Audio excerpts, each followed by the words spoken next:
10 years ago, a portal opened in the sky, and many demons poured into our world. Over time, humans gradually gained abilities from those demons. And from then on, hunters specialized in hunting demons were formed. However, a shirtless teenage boy appeared. So what? Suddenly a large piece of ice appeared out of nowhere and hit him in the face. The impact was so strong that he spat blood from his nose and fell backward. The sound of broken objects falling to the ground, the teenage boy still hadn't come to his senses. My name is Kang Ji-hyung, the pool of blood standing out starkly on the bright white floor. I'm just a failure. At the school specializing in psychic abilities, Ji-hyung lay unconscious. He still clung to it, not letting go.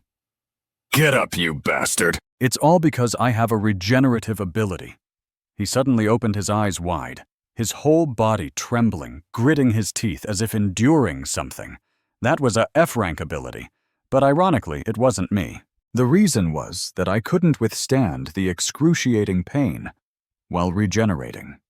Ji-hyung was in so much pain that tears and mucus flowed out, and he screamed in extreme agony. This is a very rare ability, so very few people know about it. After that, all I knew was that these bastards were trying to bully me. The leader signaled to his underlings to attack him together, and they mocked me as I lay writhing on the ground recovering. Ji-hyung's body was full of injuries, writhing on the ground, undergoing the familiar process of regeneration. And it's also because of my ability that no one knew I was being bullied at school. His figure sat alone in the classroom, isolated. Teachers, police, no one could do anything, because the government sided with them, those students who awakened to F-rank abilities. And the only reason I've endured until now was because of my mother. A gentle woman appeared asking, "Have you come home, son? Let's eat dinner." My father passed away when I was 5 years old. My mother asked with concern, was school fun? Son Ji-hyung didn't show much emotion. At school, he casually lied to his mother. Yes, it was a lot of fun. If I graduate from that school, I can become a hunter. The mother seemed to have something on her mind. Avoiding his gaze, replied, "Is that so?" Just a little more effort, he silently finished his meal, but had to struggle not to let tears flow out. With my ability, I can become a C-rank hunter. The salary may be low, but for my mother and me, it's enough. We can live happily together, can't we, Mom? His mother's hands showed signs of aging and calluses. On the calendar, the 15th was marked as his mother's birthday, or so I thought. Ji-hyung was shocked, as if he had lost his vitality. In front of him was his mother, her whole body wrapped in bandages, lying weakly on a hospital bed, using an oxygen tank. They had hurt my mother, they had beaten her until she became a vegetable. They said it was just an accident. A man in a black suit appeared unemotionally reporting his mother's condition. What happened when this went to my mother's store, the leader caused trouble not just with me, but also went to the store to tease her. "Wow, she looks pretty nice, ha ha." He grabbed her hand and asked, "How does it feel? I can create diamonds." "Ha ha." The accomplice mocked. "She's not saying anything, ha ha." His mother jerked her hand back in resistance. "Sorry, customer." And then the leader's phone fell to the ground, cracking the screen. An accident. She bent down to pick it up, worrying. "Oh no, the screen is broken." He was nonchalant. She hurriedly said, "I am sorry, I—" But before she could finish, a piece of metal from the ground rose up and pierced through her body. The leader was furious. Damn it, they couldn't restrain their abilities. Ji-hyung endured the pain, gritting his teeth, biting his lip until it bled. Only I knew how much I had suffered. He seemed not to feel the pain of his cracked lips. This couldn't be. It couldn't just be an accident. A few teeth were cut out and fell to the ground along with a few drops of blood. It was all the fault of those bastards. Ji-hyung couldn't stop hurting himself. He pressed his nails into his neck and then slashed down, tears mixed with blood falling to the ground. A bit of blood splattered onto the broken cake on the ground. On a mountain within the city, the accomplice bit his nails, worried, asking, "Hey, is this really okay? What if she complains?" The leader lay on a rock, playing with his phone, uncaring, replied, "Then that's her problem, haha." He jumped down, putting his arm around the accomplice's shoulder. "Why are you so concerned?" The accomplice was embarrassed. "Well, it's just... Before he could finish, the leader cut him off. Hey. His face was filled with murderous intent and a gaze that belittled life. You think this is the first time I've beaten someone up? While the two were chatting, a dark figure appeared in the forest. Why did you guys do that? It turned out to be Ji-hyung. He lowered his head and walked towards them. They wondered, who's that clearly not recognizing him? Ji-hyung gritted his teeth. Why did you guys do that? The leader still didn't understand what was going on. What are you talking about? He shouted back, full of anger. Why did you guys do that to my mom, you damn dogs? The leader finally realized something and calmly asked. So that woman is your mom? He sneered. She looks so young and pretty. How can she be your mom? He continued, and luckily, he created a long metal rod and stabbed it through Ji-hyung, who was charging towards him. The leader said with a sneer, I almost got you, you little brat. You're disgusting being your mom's son. Ji-hyung trembled, trying to endure the pain, and grasped the metal rod tightly. He held onto it tightly, making the leader puzzled. Ji-hyung, with tears in his eyes, struggled and managed to pull the metal rod out of his body. A hole appeared in his body, but it slowly closed at a visible speed. Ji-hyung writhed in pain, enduring the flesh-reconstructing pain. He glared at them with hatred in his eyes. I'll kill you. The leader still looked fearful. The leader mocked, You're so scared, and created thousands of sharp diamond spikes. He pointed his index finger and flicked it down. The thousands of spikes pierced Ji-hyung, turning him into a human hedgehog. The leader insulted him. Who do you think you are? He belittled Ji-hyung, calling him a loser. Ji-hyung remained silent. Suddenly he raised his head, his body still trembling as it regenerated. Ji-hyung spoke out, word by word. He tried to charge at the leader, cursing, You damn dog, you bastard! Ji-hyung seemed to be numb to the pain, his eyes filled with blood vessels, but he still struggled. The leader lost patience and signaled to his accomplice, This guy is too stubborn, give him an electric shock. The leader looked at Ji-hyung, who was still trembling. Without hesitation, he used his ability. A blinding light flashed. Thousands of electric bolts struck Ji-hyung. Ji-hyung couldn't withstand it and fell to his knees. His whole body was still under the electric shock, and he hung his head down as if he had fainted. Ji-hyung, in a miserable state, knelt before the three thugs. The leader signaled to leave, and before they went, they spat on Ji-hyung's head. At that moment, Ji-hyung managed to move a little. He grasped the leader's leg. With a fierce glare, he said, Where do you think you're going? The leader was enraged and cursed, You damn dog! The leader turned his hand into diamond. He punched Ji-hyung's head with great force. He continued to hit Ji-hyung. While beating him, he cursed, You should be worrying about your mom instead. Why did you? The leader's diamond hand was now covered in blood. He continued to rage. I'm still angry. He punched Ji-hyung's mouth. The front teeth couldn't withstand the strong impact.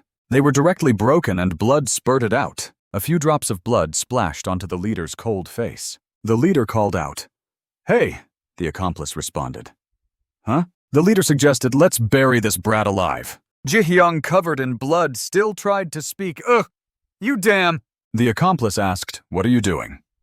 The leader didn't respond, but cursed. Die there. The leader used his ability. Suddenly, thousands of diamond pieces emerged, and Ji-hyung cursed. He shouted angrily, I'll kill you guys! His eyes were filled with terrifying blood vessels. I'll kill you. You damn bastards. His vision gradually darkened. I swear I'll kill you. Ji-hyung could only see the leader. I swear I'll kill you. The leader responded with a disdainful smile. Try your best. He turned his back and walked away. If you can escape. Leaving Ji-hyung encased in diamond and buried underground. Ji-hyung struggled to support himself against the sharp fragments. He cursed silently. Damn it. Ji-hyung gritted his teeth and cursed, You damn bastards. Ji-hyung couldn't help but shout. He punched the diamond block, but it didn't budge. Blood flowed from his hand onto the diamond. I can't break it. Hopeless, his arm gradually relaxed. Suddenly he realized something. Ji-hyung panted and cursed, Damn dogs. He was gradually running out of breath. I can't breathe. Ji-hyung couldn't help but tear up. His whole body experienced excruciating pain again. It hurts so much. My head is spinning. His body was on fire. His heart felt like it was being squeezed, but his regenerative ability wouldn't let him die. But along with his regenerative ability, Ji-hyung's hands curled up and his body trembled. The pain was heaven-shaking. He screamed in utmost pain. The veins on his feet bulged. He entered a new regeneration process. Every moment his chest felt like it was being stretched to the extreme. He reached out and grasped the sharp diamond. Then he held onto it tightly. It hurt so much. Without hesitation, Ji-hyung stabbed it into his body, using the pain to numb himself. The image of his gentle mother appeared in his mind. But this damn regenerative ability. Ji-hyung gasped in anguish. It won't let me die! At this moment, he had no strength to control himself anymore, and saliva and tears flowed down. Ji-hyung opened his eyes wide, feeling the familiar pain. He curled up in his exhausted shell, thinking helplessly, feeling lonely and hopeless. No one knew how long it took for Ji-hyung, who was tiny in the dark space, to regain his thoughts. But, even himself at this moment, his eyes gleamed with a demonic red light. His mother was still alive. He remembered his pitiful mother, who was on her deathbed. Ji-hyung gritted his teeth. He had to get out. He began to punch the diamond block fiercely. No matter what, he was determined, no matter how long it took. By any means, he punched the diamond block repeatedly, but it showed no signs of cracking. He had to survive and escape from here. No one knew how long it had been. It was still the familiar city. On the bulletin board, there is currently an interview. The host only says, "Welcome to the meet and greet program with hunters, and today's guest is the famous S-rank hunters." He asks all three, known for their unique personalities, if they often help the local community. The leader replied calmly, When we were young, we often helped those in need." The host smiled and said, "You are truly admirable." The three bullies had grown up. The leader answered calmly, "Ha ha, that's our job, and you're praising us." "Oh, what a wonderful thing." Then he asked, "What's the next question?" The host moved to the main topic. 5 years ago, you were involved in an accident. Did you really hurt someone?" He seemed surprised by the question and was taken aback for a moment. Then he put on an acting face, pretending to cry. "That person was the mother of my close friend." He showed remorse and regret. "At that time, we were just students and we couldn't control our abilities." The leader said to this audience, "I want to apologize to my friend, but since that day, I haven't seen him again. I wish we had another chance to meet and apologize to him. He was extremely emotional. I really want to apologize." Suddenly, a door rushed towards him. The leader quickly raised his hands to block it. His hands were covered in a thick layer of diamond. He glanced up coldly. "What the heck is this?" The crowd panicked and ran away, shouting, "Run, there's a monster!" A skeletal foot stepped on the ground, accompanied by screams echoing through the air. "Run quickly." It slowly walked towards them and stood facing the three bullies. The leader seemed not to recognize it, staring at the monster. Immediately, it charged towards him. Back to Ji-hyung, he was still punching the diamond block tirelessly. Ji-hyung repeated the action until he was numb. Time had passed for who knows how long. His eyes were empty, having been so for months or years. Ji-hyung looked at the diamond block hopelessly. It didn't even have a scratch, but more than that. He looked at his hand. His ability was changing. His body was changing after many regenerations. His bones were becoming harder, including the outer bones. His hand had stopped regenerating flesh and was now enhancing his bones, which were visible. Gradually, other parts of his body began to change inside the tomb. Oh, the destruction of his leg bones was slowly manifesting. His body, then his upper torso, were gradually transforming. Finally, his face was filled with pain. Blood flowed out. His skin was peeling off, his bones were breaking one by one. All he felt was pain. These things kept repeating. The pain was worse than death. Somehow he had endured it. Something was cracking. An eye slowly opened. Then it glared with full hatred. Back to the present, a punch hit the leader's face, distorting it. He was directly knocked back and crashed into the wall. The red-haired man was momentarily stunned by the scene. He couldn't believe what had just happened when his strongest companion was defeated so easily. A familiar figure suddenly appeared, bringing back memories. Ji-hyung quickly appeared with a grotesque body, having lost all humanity. A stream of miserable memories flashed through his mind.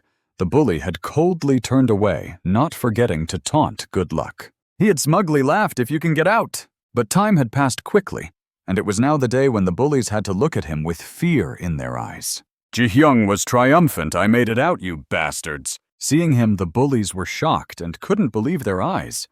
They were stunned. At that moment, the green-haired man angrily got up from a distance. "You bastard." He He immediately ordered loudly, "Kill him!" Very quickly, his underlings prepared to fight. An extremely high voltage of electricity was suddenly discharged, burning Ji Young's entire body to ashes in an instant. He was momentarily speechless with pain, but Yi Hyung quickly regained his composure, his face twisted in anger with visible veins bulging. Suddenly, Yi Hyung stamped his foot on the ground in rage, and with a swift motion he charged forward and beheaded the bully. The blue-haired thug stood stunned, unable to speak, as he watched his companion being swiftly dealt with. The bald thug, seeing this, was also caught off guard and stood frozen, his eyes wide with shock. Ji Hyung silently walked past the bald thug without showing any hesitation or fear. For him, it seemed that hatred had blinded his eyes. Taking advantage of Ji Hyung's momentary distraction, the bald thug attempted to strike from behind. He charged towards Ji Hyung without hesitation. Instantly, Ji Hyung was surrounded by a flurry of sharp rocks and debris. In an instant, the bald thug had easily trapped Ji Hyung within a hardened cocoon. Enraged, Ji Hyung gritted his teeth, and with a burst of energy, he shattered the rocks and debris, then grabbed the bald thug's empty mouth with his hand. Ji Hyung's sudden jerk caused the thug's jaw to drop. The bald thug was in agony, unable to resist or struggle. Seeing this, Yi Hyung continued his attack without hesitation. He relentlessly assaulted the thug, but in his anger, he failed to notice the blue-haired thug getting back up and preparing to strike from behind. Ji Hyung, consumed by his anger, was caught off guard and was quickly struck by the blue-haired thug with a painful punch. But the blue-haired thug didn't realize that his diamond-enhanced punch was no longer effective against Ji Hyung. The blue-haired thug's eyes widened in shock, and he immediately decided to continue his attack. In an instant, thousands of diamond-tipped spears appeared outside the high-rise building. The blue-haired thug gritted his teeth and gestured with his hand, and the spears swiftly flew towards the building, piercing through it. In an instant, everything descended into chaos. Ji Hyung lay motionless on the ground as the blue-haired thug stood over him, his breathing heavy with anger. The blue-haired thug stared at Ji Hyung, unsure of what to do next. But to his surprise, Ji Hyung, with his inherent ability, miraculously stood up again and slowly got to his feet. To the blue-haired thug's utter astonishment, the blue-haired thug looked at Ji Hyung with a mix of fear and despair. Ji Hyung's eyes locked onto the blue-haired thug, his gaze filled with anger, while the blue-haired thug stood frozen, unable to believe his eyes. The blue-haired thug was horrified, his teeth clenched in shock. In desperation, the blue-haired thug decided to enhance his body with diamond armor and charged at Ji Hyung with renewed ferocity. His attacks came in rapid succession, relentless and unyielding. In an instant, the blue-haired thug's punch shattered Ji Hyung's face, and his body was severely damaged. The blue-haired thug, filled with a sense of triumph, decided to finish Ji Hyung off. In just a few moments, Ji Hyung's body was severely injured. The blue-haired thug, confident in his victory, prepared to deliver the final blow. But to his surprise, Ji Hyung suddenly regained consciousness and bit down on the blue-haired thug's arm. Ji Hyung's jaws crushed the diamond armor, shattering it. The blue-haired thug was caught off guard, unable to react in time, and in that moment of distraction, Ji Hyung struck back, piercing the blue-haired thug's body. The blue-haired thug collapsed to the ground, shocked and in pain. Ji Hyung's face was now covered in bulging veins, as he gritted his teeth and squeezed, causing the blue-haired thug to cry out in despair. The blue-haired thug's body trembled uncontrollably, but he didn't stop there, secretly using his ability. In an instant, a giant diamond spear emerged from the ground and pierced Ji Hyung's body. Ji Hyung, struck by the fatal blow, froze motionless. Seeing this, the blue-haired thug quickly took advantage of the opportunity to escape. But before he could get far, Yi Hyung launched a diamond-tipped spear that pierced through the blue-haired thug's chest. Ji Hyung calmly stood up and gathered the scattered spears. Soon, Ji Hyung had collected a large number of spears, and he approached the blue-haired thug, who trembled with fear. The blue-haired thug, terrified, shouted, "Don't come near me!" The blue-haired thug, desperate and unable to escape, shouted again, "Don't come any closer." But Yi Hyung paid no heed, and with a swift motion delivered the final blow, leaving the blue-haired thug aghast in pain. A pool of blood gushed out, soaking the ground. Ji Hyung coldly looked at the blue-haired man lying pathetically and flat on the ground, shivering non-stop.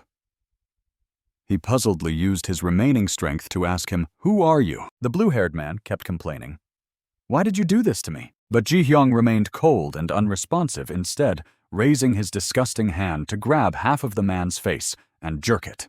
The blue-haired man's eyes widened in shock as he realized you. The blue-haired man suddenly burst into hopeless tears. "You are—" He recalled the past when he had boasted and threatened Ji-hyung, calling him a bug. As the bully, he had relentlessly oppressed Ji-hyung to the point of being bloody and miserable, telling him not to just lie there. Returning to reality, the blue-haired man suddenly remembered and uttered a familiar term, bug, which made Ji-hyung's eyes widen. Ji-hyung was enraged and immediately launched an attack. The blue-haired man was caught off guard and beaten mercilessly. But one hit wasn't enough to satisfy Ji-hyung. He continued to attack relentlessly. In an instant, another blow was struck. The blue-haired man's face was beaten to a pulp, splattering blood everywhere. He immediately stopped moving his eyes, turning white, showing no sign of life. Ji-hyung finally decided to deliver the finishing blow. At this moment, he had lost his humanity, and his eyes were filled with hatred. The blue-haired man clenched Ji-hyung's fist, and at the same time he was in so much pain that he couldn't help but cry. But very quickly his eyes lost all signs of life. Ji-hyung calmly pulled his hand back. He looked around at the surroundings. The scene before him had become chaotic, and he wasn't sure when it had happened. There were numerous corpses lying pathetically on the ground. The area was instantly devoid of any sign of life. Ji-hyung stood frozen for a moment, looking around at the surroundings. Suddenly his figure appeared on a pool of blood. The sky suddenly poured down rain. Ji-hyung stood there, lost in thought, looking at his reflection in the silence. His memories returned to a certain night at a high-rise hospital. Ji-hyung was covered in a thin blanket. He was emotional, looking at his mother, who was in a vegetative state, lying motionless on the hospital bed.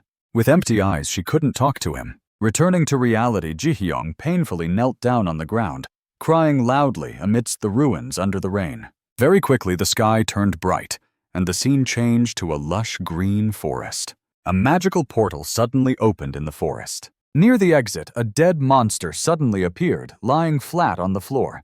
Seeing this, a savage voice suddenly said, "Well done." A group of men approached, pressing down on a beautiful girl. "You did a great job as a guide. This isn't the first time you've been through a portal, is it?" The girl was a bit shy and replied hesitantly, "Yes, haha, thank you for the compliment." But the men couldn't control their beastly instincts, and continued, "No, we should be thanking you." The girl was taken aback and asked, "Yes." One of them spoke up loudly, "No one knows what will happen inside the portal." The girl's face turned pale, and her whole body began to shake. Before she could, he pressed the girl against the wall and continued to threaten her. "Depending on the difficulty of the portal, it could take us a month to get out. During that time, please take good care of us." As he spoke, he gradually moved closer to the girl, sniffing around. But before he could get any closer, the man's head suddenly fell to the ground. The group was shocked and panicked, shouting, "What's going on? Who did this?" Seeing this, the girl was moved and suddenly burst into tears. In an instant, Ji-hyung appeared from behind, exuding a majestic aura. The group of uneducated men was frightened and immediately attacked, shouting, "Where's the sorcerer? Come and help us kill him." Immediately, a flurry of attacks was launched. Ji-hyung was hit but didn't flinch. He stood still like a statue. Seeing this, one of them charged forward, shouting loudly. But something terrifying happened. His sword shattered as soon as it touched Ji-hyung's chest. He was shocked, staring at the broken sword, unable to speak. Ji-hyung coldly stared at him. A scene of bloodshed instantly appeared, blocking the view. In an instant, the foolish swordsman fell to the ground, showing no signs of life. The people around were shocked and exclaimed, "Impossible. How could this be? Appear in the gate right." But before the thugs could even finish speaking, Ji-hyung continued to coldly unleash his moves. Immediately, the heads of the two idiots were snapped off. Ji-hyung, panting heavily, gradually moved forward under the fearful gaze of the girl. She collapsed onto the ground, her entire body trembling amidst the desolate ruins. He looked at her with disdain, observing every humiliating action she made. The young woman suddenly burst into hopeless tears, and then she broke down, sobbing loudly, "Ugh, ugh, ugh!" The woman bowed her head, flustered, and urgently expressing her gratitude. She thanked him for saving her, but before she could further express her feelings, Ji-hyung coldly beheaded her with a slash. At this moment, humanity had shattered within him. Ji-hyung knelt on the ground, looking at life with despair. Suddenly, in the silence, a strange and unfamiliar voice unexpectedly echoed. Amazing. How do you feel after successful revenge-making? Ji-hyung puzzled and asked who she was. The woman took the initiative to introduce herself. I am Kim Jae-jan, the chairperson of the Korean Hunters Association. Upon hearing this, he asked further, How did you know me? Kim Jae-jan calmly replied, I have been tracking you. She immediately emphasized, I have been watching you since the accident a few years ago. At these words, Ji-hyung became furious. He immediately smashed the stone floor in anger and furiously cursed, You scum! But Kim Jae-jan's next words made Ji-hyung pause, feeling uneasy. I can save your mother. He stopped in his tracks, and the debris around him flew everywhere due to the force. Ji-hyung couldn't believe his ears. He was shocked and asked again what the woman continued, without hesitation saying that his mother could escape her current vegetative state. Kim Jae-jan confidently asserted that with her hands the world's only S-rank healer, it was possible. Seeing this, Ji-hyung couldn't immediately trust her, and skeptically asked, Why should I trust you? Faced with this doubt, she didn't hesitate and smiled complacently, laughing, Ha ha. Kim Jae-jan immediately added, When you were in that hole, your mother continued to live. Do you think the hospital did it all by themselves? Upon hearing this, Ji-hyung was momentarily shocked and panicked, hastily asking, What do you want? This question pleased Kim Jae-jan, who smiled smugly in silence. Very quickly, she straightforwardly expressed, I need an extremely powerful hunter. Kim Jae-jan spoke sternly about the current difficult situation where most of the national army was no match for the hunters, and among the strong hunters there were even those with strength surpassing nuclear weapons. However, an unexpected incident occurred. She suddenly lowered her voice and said that the monsters within the gate had almost killed everyone. But the gates still remained. And a sad truth was that within the gate, the monsters were used as a battlefield, where hunters from various countries fought each other. Kim Jae-jan spoke sorrowfully, saying that their country was severely lacking in hunters and couldn't prevent Japan from invading. She firmly believed that they couldn't just stand by and be attacked, which made Ji-hyung, standing opposite her, couldn't help but be surprised and wide-eyed. Seeing this, Kim Jae-jan immediately added, If we use hunters to fight against Japan, it would be a spark for war. But if he fought as a monster within the gate, there wouldn't be any problem. So she asked him to help them, and in return, they would save his mother. Ji-hyung was momentarily hesitant upon hearing this proposal. He glanced at the pile of corpses of those unfortunate people. At the same time, his mind couldn't stop thinking about his pitiful mother. Kim Jae-jan, seeing the opportunity, quickly reiterated her proposal. So become a monster for your mother's sake. At this point, Ji-hyung was at a loss. He helplessly remained silent for a moment. The sky was full of morning sunlight, and a deep green season appeared with a pale white circle in the middle.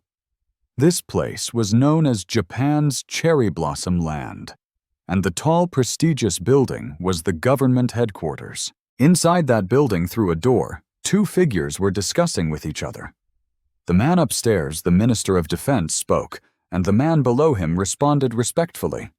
Yes, sir. The man above, seemingly a person of authority wearing heavy-framed glasses and resting his hand on his chin, asked, dissatisfied, Why can't we contact any of our hunters? Behind the screen, the man who appeared was middle-aged with silver hair combed back and wearing branded clothes, making him look stylish. He was none other than Japan's Prime Minister, Jujutsu Ryuzaki Juto. When his superior showed dissatisfaction with the situation, the subordinate who was kneeling could only humble himself and take all the blame. I'm sorry, sir. It's all my fault. And as if to redeem himself, he placed his hand on his chest, bowed, and declared to the Prime Minister, I will go find them immediately. Although he was a subordinate, his status was not trivial. He was, after all, Japan's #1 hunter exkokaig. After the discussion concluded, having promised to undertake the task, he couldn't possibly go back on his word. Stepping out into the hallway, he instructed his assistant, "Prepare my sword immediately." His concerned assistant asked, "Will you be going alone, sir?" Thinking she was questioning his abilities. He replied, "Of course. Since she would eventually become his superior, it was wise to be cautious around her." The assistant advised him, "Perhaps it would be more appropriate to bring a few more people along. After all, the hunters sent ahead were all elite." Feeling his abilities were being underestimated, Kaizen's expression turned cold as he turned around, his voice menacing. "Do I look like I need to do that?" Overwhelmed by his aura, the assistant stuttered, "I apologize, sir." The barrier gate opened, revealing a desolate clearing. It emitted a green glow, signaling impending doom for Kaizen. Stepping through the barrier gate, Ex-Kokai grasped his sword, exuding an aura of grandeur as he walked. Upon entering, he found only mediocre monsters, and his expression turned disdainful. "What are these incompetent companions doing?" he thought. Normally, hordes of fierce beasts would have charged towards Kaig, their sharp teeth bared. However, it was still unclear who was the prey and who was the hunter. In mere moments, Kaig had sliced down the numerous monsters like they were weeds. Finding the monsters beneath him, he was perplexed. Those who had entered before shouldn't have all survived. As he ventured deeper, the scene before him made him pause. "What is this?" Ex-Kokaig's expression turned enthusiastic upon seeing what was inside the gate. A mysterious figure sat atop a pile of corpses he had just defeated. Faced with this individual, Kaig thought, "There's an interesting one here." Recognizing that his opponent was not ordinary, Kaig unleashed his power, and a blue aura enveloped his body. Without warning, Kaig charged towards the figure, his sword flashing with precision. The sword struck its target, but was somehow blocked. It turned out Kaig had struck the other's hand. Why didn't the other person flinch? This puzzled Skokaig. Emerging from the shadows was the familiar figure of Kang Yihyung. He had used his own arm bone to deflect Kaig's magically empowered sword. Having secured the sword, Jihyung quickly used his other hand to launch a claw attack at Kaig's body. Kaig, Japan's strongest hunter, couldn't be easily defeated. Using his agility, he dodged Jihyung's attack and drew his sword ready for battle. Kaig taunted, "You dare block my sword." After dodging Jihyung's attack, Kaig landed a kick on his chest. His sword was poised ready to strike, and Kaig's expression was exhilarated. Then Ex-Kokaig unleashed his real attack. A single sword strike sent Jihyung flying, leaving behind a trail of blue energy that swept across the area. After taking this hit, even the strongest couldn't remain unscathed. Fortunately, Jihyung was still intact, though severely injured, coughing up blood. Kaig continued to press his attack, unleashing a second strike that pierced Jihyung's body, slamming him into the wall behind him. The impact was so forceful that it shattered the surrounding rocks. Unlike previous opponents who had been pulverized by Kaig's attacks, Jihyung was an exception. This made Kaig somewhat admire Jihyung's resilience. "Your bones are quite strong." Kaig continued his assault. The next attack was the Heart Moon strike, characterized by its unpredictable trajectory, making it hard to anticipate. However, Jihyung's sharp eyes caught the movement, and he dodged it, causing the strike to destroy the area behind him. With his other hand, Jihyung launched a long bone fragment at Kaig. Before Kaig could react, Jihyung's bone fragment was already beside Kaig's face. Would his handsome face be disfigured? In the end, Kaig's face remained unscathed, his beauty and cold demeanor intact. With skilled control, Kaig deflected Jihyung's bone with his sword and struck back, severing Jihyung's arm. The sharp-eyed beauty regained the aura of a hunter. Kaig teased Jihyung, saying, "However, my sword is made of diamond." After flexing his precious sword, Kaig casually swung it again, piercing through Kang Jihyung's body. Thus, Jihyung completely collapsed to the ground, his head severed from his neck, while Kaig looked on with a calm demeanor as if it were a normal occurrence. It's a pity, but killing such a monster seemed too easy compared to his initial expectations. Looking at the head rolling on the ground, Kaig despised his previous teammates, clearly indicating that the level of hunters had declined, although his head was severed from his body. Kang Ji-hyung was still conscious, his eyes losing their black pupils and rolling back as he began to recall the painful memories of his past. The first image that appeared in his reminiscence was that of a tall man, Dad. In Ji-hyung's memory, his father was always busy with work, and he and his mother had to take care of each other. Although he had little time for his wife and son, he was a kind person, because every time he came home from work, Ji-hyung's father always brought back delicious food for him. This was what made him love his father. Every time he saw his dad coming home, he would run to hug him. "I love him so much." Just as he was running towards his father, a large truck suddenly appeared from afar, speeding towards him. His father, in a panic, dropped the bag of food and rushed forward to push him out of harm's way. All the good things seemed to happen in just an instant, because to protect him, his father met with an unfortunate accident. The light from the truck's headlights was getting closer, and death was approaching sooner. But Ji-hyung's father, was hit by the truck, and blood splattered onto the face of his bewildered son. He began to panic at the scene before him, seeing his father lying on the ground, struggling to take his last breaths amidst the scattered fried chicken and wedding ring. Ji-hyung felt overwhelming regret and blamed himself for his father's death. According to Kang Ji-hyung's recollection after the incident, his mother's work gradually declined, and they accumulated a lot of debt. His mother's hands, which were once soft, became rough from working non-stop to make ends meet for the two of them. Even he could sense the change in her hands. Whenever his mother was working hard to comfort her, he would approach her and ask, "Mom, are you okay?" The sweat on her young face mixed with tears, hiding her loneliness and sorrow from her son so as not to worry him. She replied, "I'm fine, don't worry." This was only when he was around her. But every time the night fell, Ji-hyung's young face was filled with tears as he gritted his teeth in anguish. Because his mother always put on a strong front, especially in such moments, he felt extremely lonely and discontent with reality.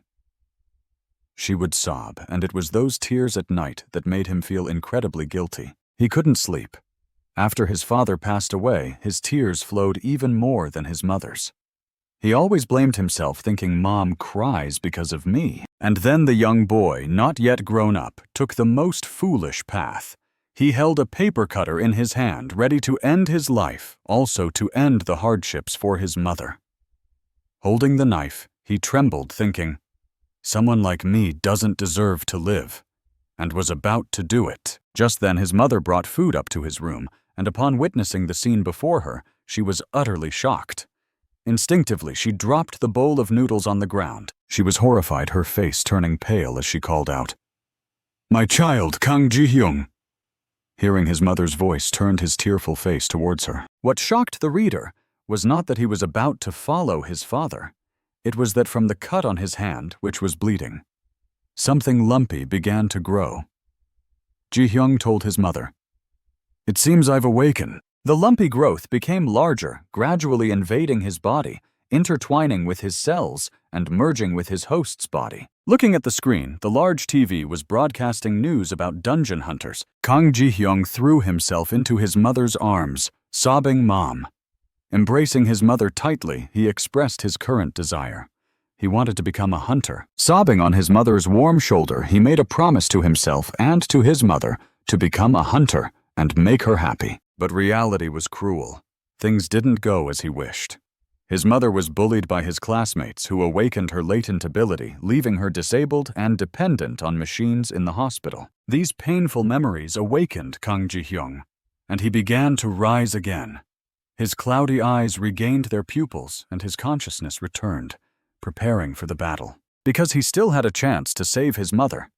The chairman of the Korean Hunters Association, Lee Yoo-min, had once promised him that the world's balance of justice had ended, and many countries around the world had been punished. "The only condition for you to save your mother, according to Lee Yoo-min, is that the enemy we face now is Japan.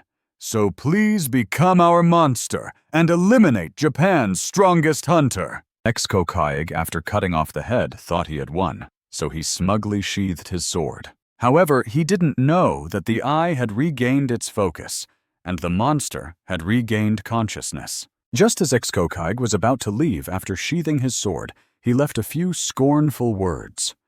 Wasting too much time. I need to hurry up. Kang Ji-hyung behind him had started to reconnect with his body as Kaig wanted to quickly step out of the dungeon and reach the enemy's country. The head moved, mouth clamping onto Kaig's leg to prevent him from leaving. Being held back suddenly, he was startled, showing a frightened expression and cursing. What the hell? Kang Ji-hyung's dry skeleton emitted a red glow, seemingly recovering to its original state. Kaig was horrified as he was regenerating. But I've already beheaded him, Kaig exclaimed, as Kang Ji-hyung's mouth clamped tightly onto Ekskokaig's leg, causing it to be squeezed and broken in two. Ekskokaig screamed in pain, his mouth wide open like a dead man with snot flowing out, looking very painful. To escape this gnawing grip, Ekskokaig drew his sword and struck through the recovering skeleton from below. Kaig's move was as beautiful as a crescent moon shining bright, cutting through the night sky and tearing apart the dark heavens. He was still in pain from his leg after the attack. Kaig seemed to enter an infinite state. His eyes glowed, and magic from the moonlight emerged. His movements were mystical, and he cursed, "You damn bastard." Kaig's remaining foot stepped on the moonlit ground below, seemingly performing a new technique. As predicted, he created a matrix of his own, and the current target was Kang Ji-hyung. Kaig's matrix was as beautiful as a crescent moon and as bright as a full moon. As he stepped into the center, Ekskokaig's entire body teleported away instantly. When Ji-hyung's remains were rising, they were completely within the opponent's encirclement. Kaig moved swiftly, surrounding his opponent. Kang Ji-hyung rose in confusion, wondering if his recovering body could withstand the strongest hunter from Japan's terrifying technique. Finally, Ekskokaig unleashed a powerful move. His movements were both agile and mystical, making them hard to follow. It was called Network. Kaig's entire body danced around the matrix, encircling everything and attacking from all directions. Before he could fully reconnect, numerous slashes rained down on Kang Ji-hyung's head. It was the 12 months technique. It was densely packed, causing him immense pain and a twisted face. Like a samurai, Ekskokaig's movements were hard to predict. From 100 directions, the sword moved. The small body in the center, Ji-hyung, was completely shattered into pieces. Ekskokaig's movements drew closer to the gate barrier in a frenzy. In an instant, Kaig had moved back to the barrier and was about to exit, had his task been completed. Outside the gate, the space was still serene and peaceful. Birds were still flying and leaves were rustling. However, inside the dungeon, Ekskokaig had disrupted that serenity. Numerous slashes were delivered from inside out, and fragments of Kang Ji-hyung's body were scattered everywhere. The surrounding rocks and hills were also destroyed, flying high into the air. This power was undeniable. The rock mountain behind Japan's strongest hunter was now cut into neat squares, leaving behind a crescent-shaped mark. Kaig the mighty hunter sheathed his sword like a hero. He dragged his broken leg out, sighing in relief. Phew, not expecting him to bite off his leg. Just as he was about to heal his wound, a bone fragment suddenly pierced through his remaining foot. Kaig realized the situation. He knew everything wasn't over yet, and sweat started to flow like a stream as he sensed a change. A hand made entirely of bones rose from the ground, reaching for his opponent, as if clinging to his life for his mother's sake. Although his body hadn't fully recovered, Ji-hyung's skeleton started to move. He twisted, raised his gruesome skull, and chased after Ekskokaig. He was cornered, extremely panicked, holding his sword, but no longer as majestic as before. You. The large shadow of Ji-hyung engulfed the entire dark area. With no other choice but to fight back, Kaig raised his sword to battle. His eyes awakened once more, charging towards Ji-hyung, cursing the monster. Outside the gate barrier, Japan's Prime Minister Jujutsu Ryuzaki Juto stood with his assistant waiting for the battle's outcome. The assistant, who had brought a team of elite hunters, spoke up. Prime Minister. Looking at the group of hunters behind her, she asked suspiciously, "Do we really need that many people?" These were the reinforcements from the elite hunters of the Ministry of Defense. Japan never disappoints. To answer her question, Prime Minister Juto spoke sternly to make her understand. It had been 3 days since he entered, and we had to check what had happened. He crossed his arms, affirming Kaig's strength. He was not only the Minister of Defense, but also Japan's #1 hunter.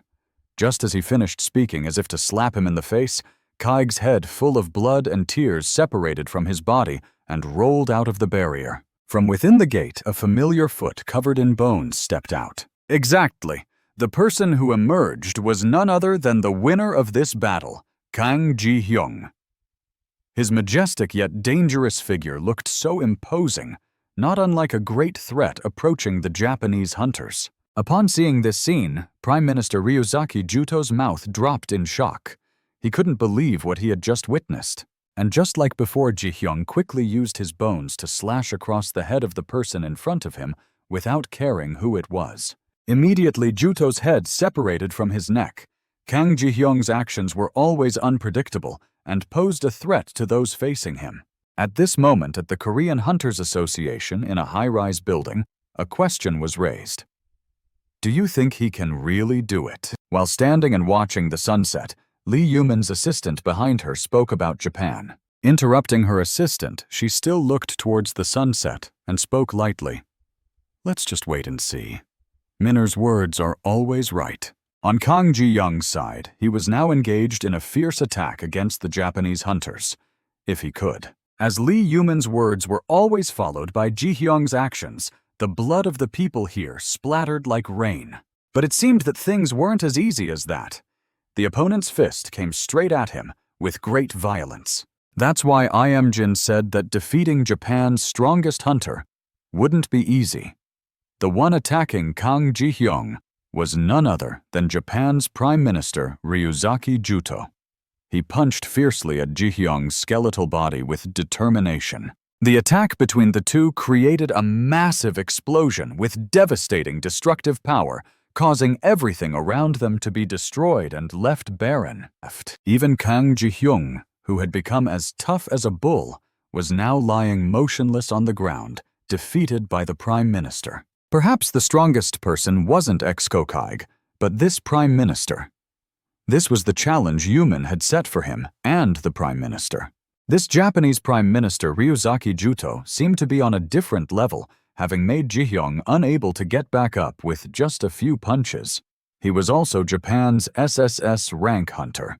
He looked like a battle-hardened warrior. Now that Kang Ji-hyung had fallen to the ground, could a young person like him really defeat someone with as much experience and expertise as this wake-up for your mother's sake and for your future?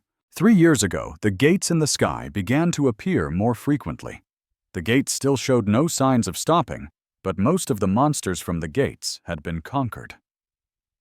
Gates with higher ranks contained monsters that were even more terrifying than usual. And then the fear of the world became the strength of the hunters. They were the ones who learned special abilities. From the monsters themselves, after living in such circumstances for a period, numerous dangerous hunters emerged. Realizing the imminent danger to their countries, some nations attempted to eliminate them. They used various measures, deploying fighter jets, artillery, and modern weapons to fight against the hunters. But the strength of these hunters was incredibly astonishing. The battles that ensued all ended in complete failure. All the fighter jets and artillery were ineffective. A single hunter could destroy an entire fleet with their special abilities, which was truly admirable. From then on, things gradually progressed further. Negotiations between governments and hunters took place in many countries. Hunters around the world realized that they either had to come to an agreement with their nations to coexist peacefully, or invade the country by force, killing those who opposed them within the nation. They achieved power in their own ways. And the country targeted by the hunters was Japan. The reason was simple, because the Prime Minister was an SSS rank hunter. He possessed the special ability related to fire or lava. He was brutal, and even before his awakening, and after the hunter system was established, he had tried to take over Korea.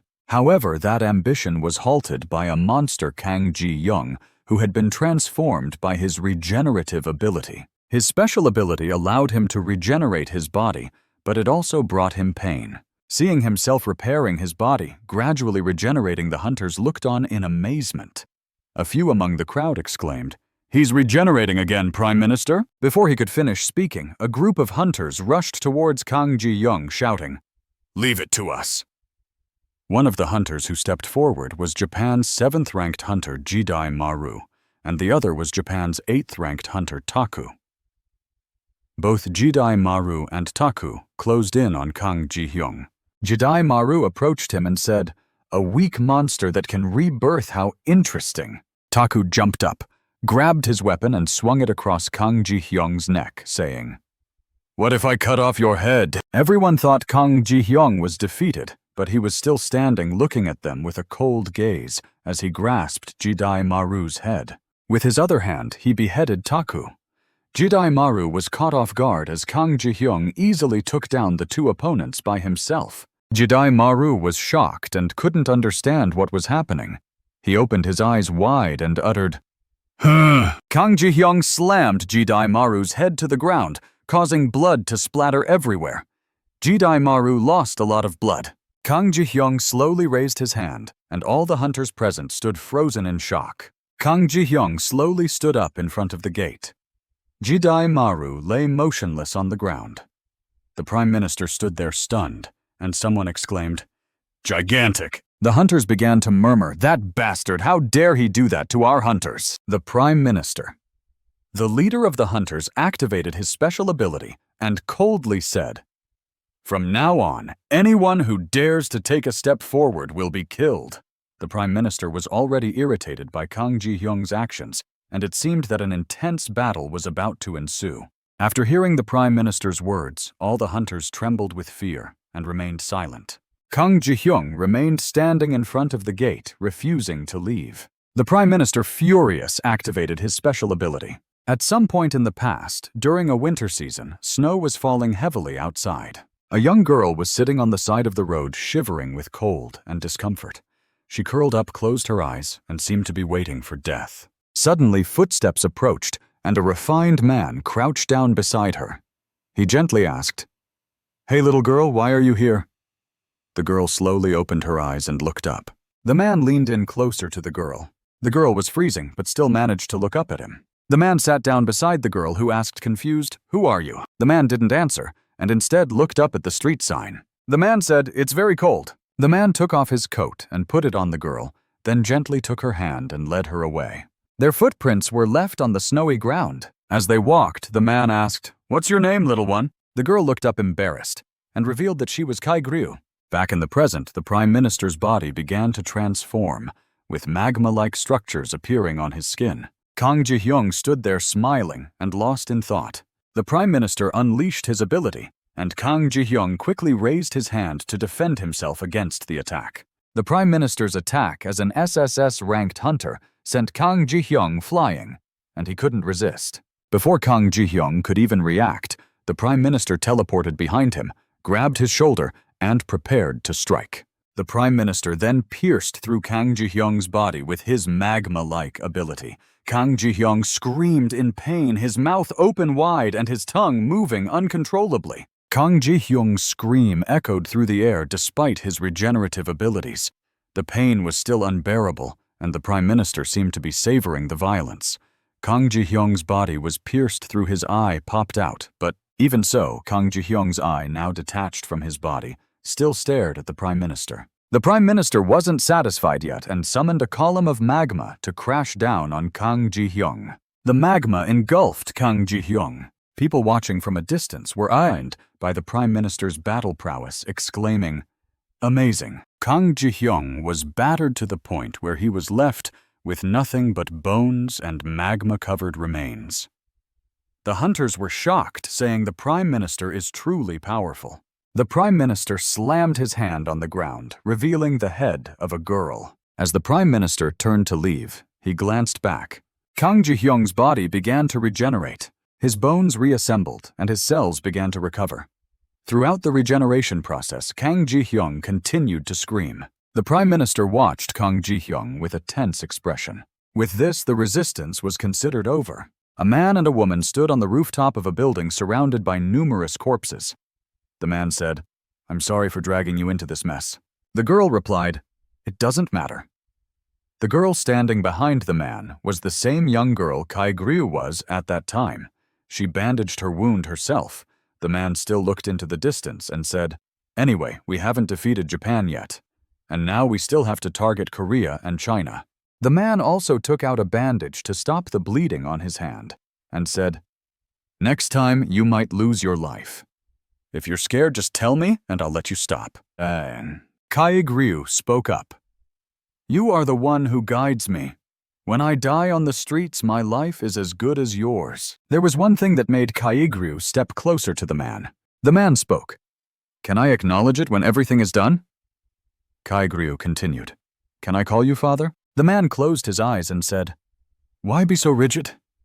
He continued, though it wasn't necessary to say it out loud from the start. Kaigriu stood still looking at the man. In the night, the light from the lamps and the moon shone brightly. The man turned around and continued, You are already my son.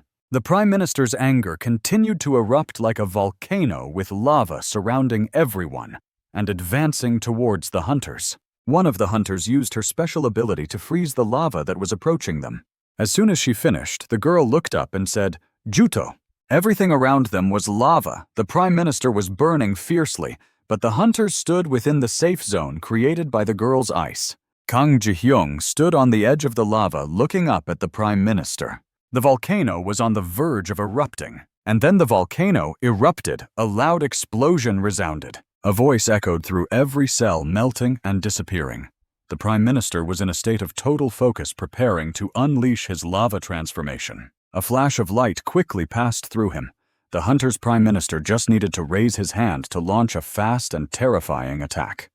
Ji-hyung's body gradually disintegrated. Kang Ji-hyung's body lost all its flesh, leaving only his skeleton. He tried to jump onto the Prime Minister. He reached out towards the hunter's Prime Minister. The Prime Minister didn't give him a chance to counterattack, striking from below at his remaining skeleton. The volcanic eruption struck, and his body gradually disintegrated. People around panicked and ran chaotically. Someone shouted, Prime Minister! Others yelled, Get out of the way! A volcano in the middle of the urban area was erupting. The Prime Minister returned to his original form. A pit was created by the battle below. It was a lava pit with Kang Ji-hyung's skeleton floating on its surface. The Prime Minister stood at the edge looking down and said, Han Mi. The girl called out, responded by bowing and saying, Yes. The Prime Minister continued, Your turn. Han Mi gradually put on her gloves, transforming into an icy person. Her ability was related to ice. Han Mi lightly touched the ground, gradually freezing the lava pit. After a while, the lava pit was transformed into a more solid material, trapping him underneath. The Prime Minister turned away and said, Freeze it. Kang Ji-hyung, trapped under the lava pit, struggled as the surface froze over him, and he looked up with a desire to escape. The Prime Minister added forever. At the Korean Hunters Association Ki-un-el Kong, in some treatment and experimental room, a girl was using her special healing ability to treat a man. The girl's hands showed visible veins indicating her effort and difficulty. The man on the bed had lost half of his right arm. The young man looked familiar. Signs of life began to appear. The young man slowly opened his eyes due to the girl's efforts. The entire city was covered in a bloody hue, with the volcano showing signs of eruption. Above the volcano's mouth, Juto's men were just preventing the eruption by pouring water into the pit. Juto turned to his men and said, Leave only a few people. The others responded in unison. Yes. When no one was paying attention, a hand broke through the frozen lava surface, cursing, Damn it, don't think you can escape? The hand broke free from the surface of the frozen lava. The monster trying to escape from the lava was Ji-hyung. Because the lava was too thick, it made his escape difficult. He roared lava like this. I've experienced countless times within the Bloodgate. Ji-hyung began to escape his appearance, now damaged by the lava, making him look terrifying with flesh hanging off. He used all his strength to try and escape the surface of the lava. As he broke through, Ji-hyung painfully said, But this pain has never felt more bearable. As if sensing a murderous intent approaching, Hanmi turned to look towards the pit. Ji-hyung was crawling towards her. Seeing this, Hanmi panicked, and looked towards Hyoto, saying that Yuto, whose body was covered in wounds, lowered his head expressionlessly and said to Hanmi, "Lead the hunters to hide first." As soon as he finished speaking, Yuto activated his power and a beam of light radiated from around him. Juto jumped down and punched hard, sending Ji-hyung flying. Hanmi saw this and worriedly placed his hand on his chest, saying, "Juto." At this moment, Hanmi and Juto were present at home. Hanmi stood outside the door worriedly, saying, "Have you gone too far?" Yuto was holding a towel to absorb the blood from his body. His body was covered in scars, and he turned his back to Hanmi, saying, "Even magma's reconstruction is not omnipotent." The 4 major countries of hunters: America, China, Russia, and Japan. Yuto looked at the map on the table and continued, "Japan is the weakest. If we don't invade Korea, we won't be able to survive." Hanmi held Juto's arm and put the water glass down on the table for Juto, who was disheartened, saying, "But many of our hunters will also die." Juto replied, "I just need to fight some more. Even if my body is destroyed, we will still protect our country." The above was Hanmi's imagination. Yuto was currently in a fighting stance, his eyes radiating a strong, killing intent, as if he wanted his opponent to disintegrate into thin air. Immediately, Juto used all his strength to unleash a powerful attack straight at Ji-hyung. He struck continuously, each move carrying a fatal blow, leaving Ji-hyung unable to react or defend. The intense battle caused a series of more than 10 large explosions inside the mountain, shaking the ground. Me outside the volcano looked towards the hunters present and said, "The Prime Minister has ordered us to retreat. I will stay behind, so all of you please." Hanmi's face was filled with worry and despair as he lowered his head and continued, "I apologize." Upon hearing this, the hunters present all knelt down and said, "We have received a lot of help from the Prime Minister. We will protect him to the end." Prime Minister's wife. Inside the lava-filled mountain, Juto was still fighting the monster Ji-hyung. The volcano was on the verge of shattering due to their intense battle. Yuto and Ji-hyung had exchanged countless blows, each having received numerous attacks from the other. Above the volcano's crater, Hanmi and the hunters were anxiously waiting for Juto's appearance. In a moment of unpreparedness, the monster Ji-hyung seized the opportunity to spring towards Hanmi and her group. Before they could even process what was happening, Ji-hyung had grabbed Hanmi's hand and pulled her down. The hunters let out a collective cry of Prime Minister's wife. Juto, seeing his wife being dragged away by the monster Ji-hyung, flew into a rage and shouted. The hunters began to activate their powers and jumped down after Ji-hyung. As soon as he grasped Hanmi's hand, half of his body absorbed her power and froze. Yuto took a deep breath and blew fire towards Ji-hyung. Hanmi's face turned pale, still trying to process her emotions. Yuto gritted his teeth. In an instant, he flew over and snatched Hanmi from Ji-hyung's grasp, cradling her in his arms and cutting off one of the monster's arms. Enduring the pain of losing an arm, the monster Ji-hyung aimed to behead Juto. Hanmi, still in shock, looked on in horror, as if she couldn't believe what was happening. The hunters had now arrived on the scene. Hanmi mustered all her strength to keep Juto's head from falling off, but Ji-hyung's spear was now inches from Hanmi's hand. The hunters who had just landed asked her, "Prime Minister's wife, are you okay?" Hanmi, still in a daze, covered her mouth with her hand, stuttering as she called out Juto's name. Tears streamed down her face. She approached Juto's head, which was slowly being melted by the lava, and cried out, "Juto!" The hunters were also shocked, crying out, "Prime Minister." Ji-hyung, still alive, was now closing in on Hanmi and the hunters. His body had transformed now, having flesh and skin, no longer a skeleton like when he first emerged. He drew closer to Hanmi. He was now enormous like a giant, leaving Hanmi frozen in fear. Tears continued to flow, obscuring her vision. Suddenly, she opened her eyes to find Juto holding her hand, looking at her with concern. "You're awake." Hanmi, as if waking from a nightmare, clung to Juto, crying out, "I just had a bad dream." Juto, not understanding what she had dreamed, called out her name in concern. "Hanmi." He looked into her eyes, reassuring her gently. "It's okay, I'm here. Don't worry." Hanmi closed her eyes and kissed Juto. When she opened her eyes again, she was horrified to see Juto's head severed from his body. She opened her eyes, returning to reality. Before her, the hunters had been slaughtered by Ji-hyung and were being slowly engulfed by the lava. She couldn't understand why Ji-hyung had spared her life. Unable to accept the reality before her, she raised her hand to her face and froze herself. Ji-hyung walked away and didn't look back. He opened a door and stepped into it, disappearing from the scene. At the Ki-eun-el Kang organization in Korea, Taesu stood before the Mana stone warehouse. The girl standing next to Taesu spoke up. "Taesu, you can't be too excessive. You're the only one left. And Mama, so we were able to rescue you." "As for your friends," Taesu responded coldly. "I know." Taesu looked at the photo of his friends on the altar and continued. "They barely have any mana left." The other girl continued in a daze. "So why?" Before she could finish speaking, Taesu cut her off. "The cowardly mouse I used to bully back in school has escaped from the Bloodgate and will kill me." And the person Taesu was referring to was none other than Ji-hyung. Mentioning Ji-hyung made Taesu angry and resentful, clenching his fist and saying, "That damn Ji-hyung." Taesu was the leader of the Ki-eun-el Kang organization. Taesu removed and threw away the shirt he was wearing. The girl saw the scene before her and stuttered, "Sir, you've..." Taesu had now become an S-ranked hunter, responding coldly to the girl's suspicion. Indeed, on Taesu's back, there were intricate seal markings that were glowing. He was radiating killing intent and said, "I have broken the seal." At the Ki-eun-el Kang organization, a brown-haired girl ran in frantically, panting heavily. She saw Taesu standing with his back to her with the seal marks on his back still glowing, and said, still catching her breath, that the seal had been broken.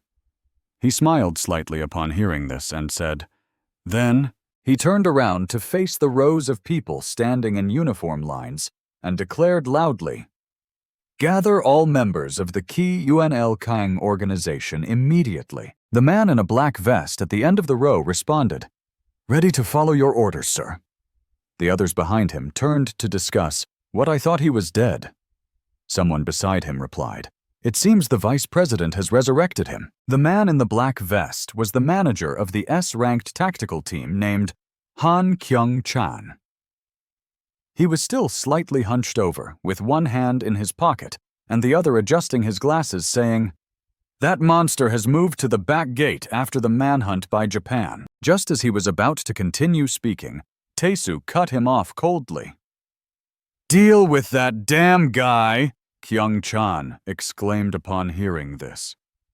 "Truly our Lord is back." Then he stood up straight and said solemnly, "We, the tactical team of Ki-eun-el Kang, swear to support you with our lives." Taesu didn't say a word, but suddenly attacked Kyung-chan's neck, causing his head to fall off. Then Taesu bent down to catch Kyung-chan's head. Kyung-chan's eyes were wide open with tears and mucus flowing back into his mouth, his face contorted in shock. The three surrendered men standing nearby glanced at the red-haired man standing in the middle of the row and asked, "Is he—" Taesu pretended not to hear and looked at Kyung-chan's head in his hand, saying, "This guy was originally the vice president of the Korean Hunters Association." Kyung-chan's eyes widened and his mouth hung open. Taesu continued, "After I took over the association 3 years ago, Ki-eun-el Kang was able to dominate Korea." Taesu's hand, not holding the head, was wrapped in a red aura, and something yellowish seemed to be wrapped around his hand. He continued to speak in a low tone. His ability was a level S remote control. As soon as he finished speaking, the red-shirted man was hit by something that bent his elbows and knees, his face deformed from the physical impact. Blood splattered and hit the black-haired man with a mushroom-shaped haircut. It also splattered on the brown-haired girl. But no one screamed. Everyone gritted their teeth and endured, pretending nothing had happened.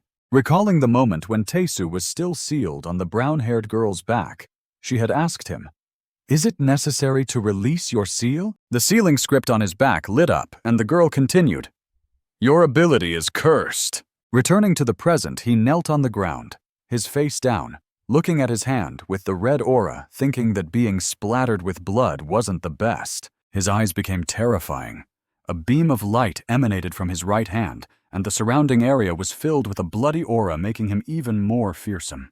He turned his head and asked, "Are you willing to support me wholeheartedly?" A long, sharp blade-like object created by Tesu gradually moved towards the group of people standing there, beheading them one by one with blood splattering everywhere, hitting the faces of those standing nearby. The group began to panic with screams of fear filling the air. The number of survivors was still quite high, 1528. Tesu seemed to have gone mad, his eyes wide open as he roared, as if he would sweep away everything. In the blink of an eye, all the hunters present were eliminated by him, not a single one remaining. A pile of corpses lay on the ground, the scene now resembling a bloody battlefield. The brown-haired girl, covering her face with her hand, asked helplessly, "Are you okay?" Tesu stepped on the corpses he had just killed, replying nonchalantly, "No, that bastard killed the SSS-level guildmaster."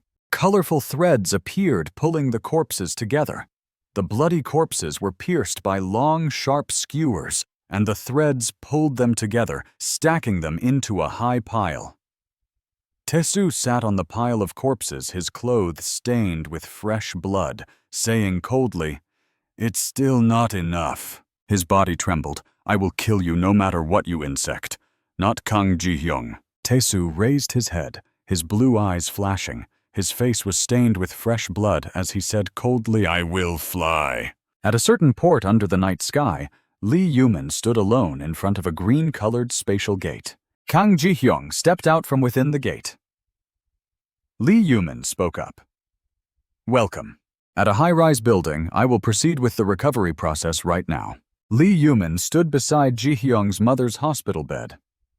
"My S-ranked healing skill will recover every injured cell using my mana." Ji-hyung also stood there with his back turned, gazing through the hospital room's glass window. That girl continued, "It will take some time, but I'm sure I can save her." Lee Yumin stumbled to her feet, holding onto the wall and laughing as she covered her face. "As long as I do it every day, my mother will recover next week." As she finished speaking, she collapsed, causing her subordinates to panic. Chairman Ji-hyung remained still unmoving. Yumin's nose began bleeding due to excessive use of her strength. Ji-hyung finally spoke up. "This process consumes a huge amount of her mana. Why did she have to go this far?" Upon hearing this, Yumin grasped Ji-hyung's hand. Her nose was still bleeding, and her body was drenched in sweat. She looked up at Ji-hyung holding his hand and said, "Because I have to live." Suddenly, a green light emitted from the hand Yumin was holding. He jerked his hand back in surprise. Yumin smiled, looking down, and said, "But it was as I thought. Your beastification process continues even outside of the blood gate." Yumin put on a cloak and raised her hand, emitting a green energy beam. She continued speaking. "Since the first gate appeared 50 years ago, all the other gates have gradually become blood gates. But from the moment Yu Ji-hyung escaped, things started to change drastically, and it led to all the gates in the world turning into blood gates, and the mana flowing through them is empowering you." Yumin continued explaining the mana flow. "If a normal gate is a pit, then a blood gate is a conduit. It connects to a certain place, and something is approaching through it, searching for you. And something is approaching through it, searching for you." Grotesque monsters and skeletal creatures clad in tattered robes emerged from the red gates, appearing everywhere. The city was filled with red gates, and cries for help echoed through the air. Help! People ran frantically, vehicles were overturned, and some were trapped and killed. Hordes of grotesque monsters ravaged the city. What kind of monstrous creatures were these? At the Korean government office, the outer protective shield was breached. The attacking monster showed signs of cracking, and screams erupted from within the office. "What's going on?" The superior's face turned angry as he slammed his fist on the table and shouted, "Why hasn't the Ki Un El Kang Association responded to us?" The subordinate, frightened by the outburst, stuttered, "It's because the entire association has been eliminated, sir."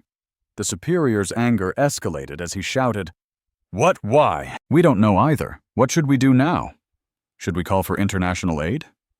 The superior immediately rejected the idea, saying it would be equivalent to self-destruction. For now, let's declare martial law."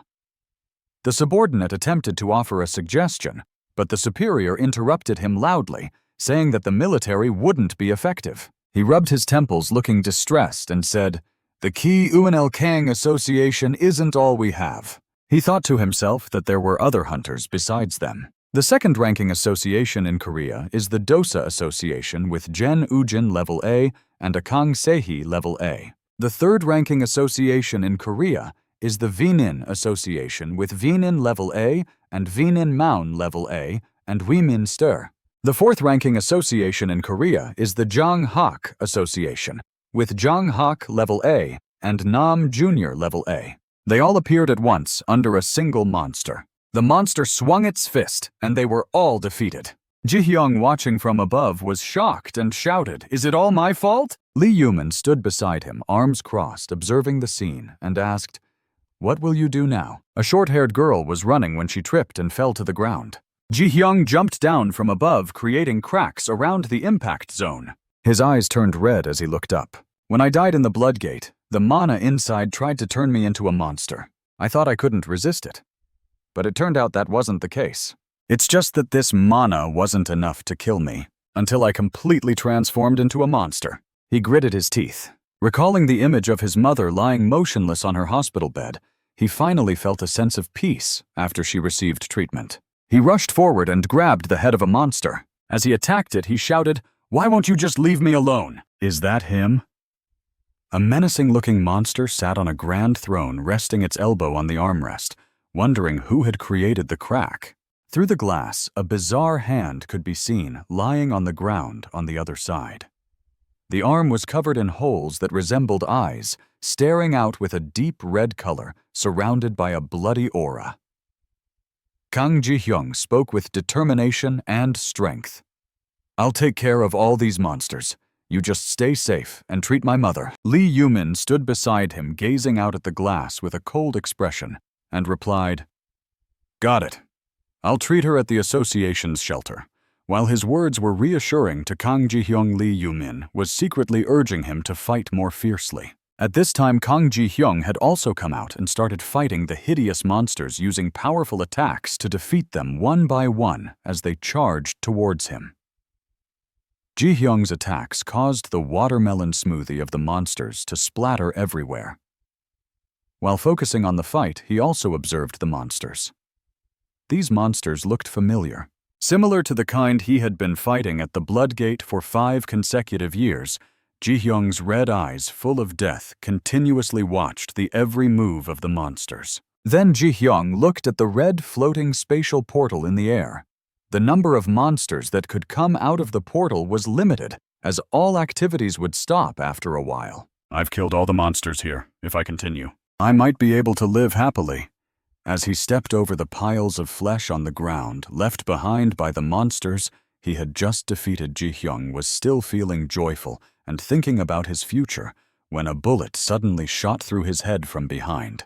Then a hail of bullets rained down on Ji-hyung and blood dripped down. He was surprised what the heck behind the bullets were a row of tanks. From there, a voice asked, "Is that the one, Commander?" Ji-hyung was even more surprised to see the people shooting at him. "The army." On the other side, a soldier reported to his commander, "It hasn't harmed anyone. It only kills monsters." The commander, fully equipped, shouted, "It doesn't matter. It caused this catastrophe. Quickly tie it up and wait for the hunter team to arrive." Every word from the army made Ji-hyung extremely bewildered. "What I clearly helped them eliminate the monsters, so why do they want to capture me now?" A loud tank fired their first shell. Using the tank shells one after another, aimed straight at Ji-hyung. The shells exploded, illuminating the area. The rapid and continuous attack from the tank shells forced Ji-hyung to use his own body to block the attack, and he said, "You damn guys, it hurts!" He used his hand to cover his entire face, peeking through the gaps between his fingers as the bullets from the front continued to fire at him. Ji-hyung's eyes were desperate. The tears of pain stopped falling, and then an extremely large shell was rapidly approaching him. The city was left in ruins after the attacks. The sky was dyed red. The smell of blood filled the air, and the scars from the fires still burned on the ground. Kang Ji-hyung was still struggling to move towards the spatial portal. As he was getting close to the portal, the red and black rays emanating from it released a powerful energy. Lee Yumin appeared, reminding him. But be careful, the blood gate has opened. Ji-hyung still had that same gaze of death and pain. He couldn't stand up straight and had to bend down to look through his legs to see the mutilated corpses behind him again. A voice echoed in his mind. It's very hard to prevent the transformation into a monster.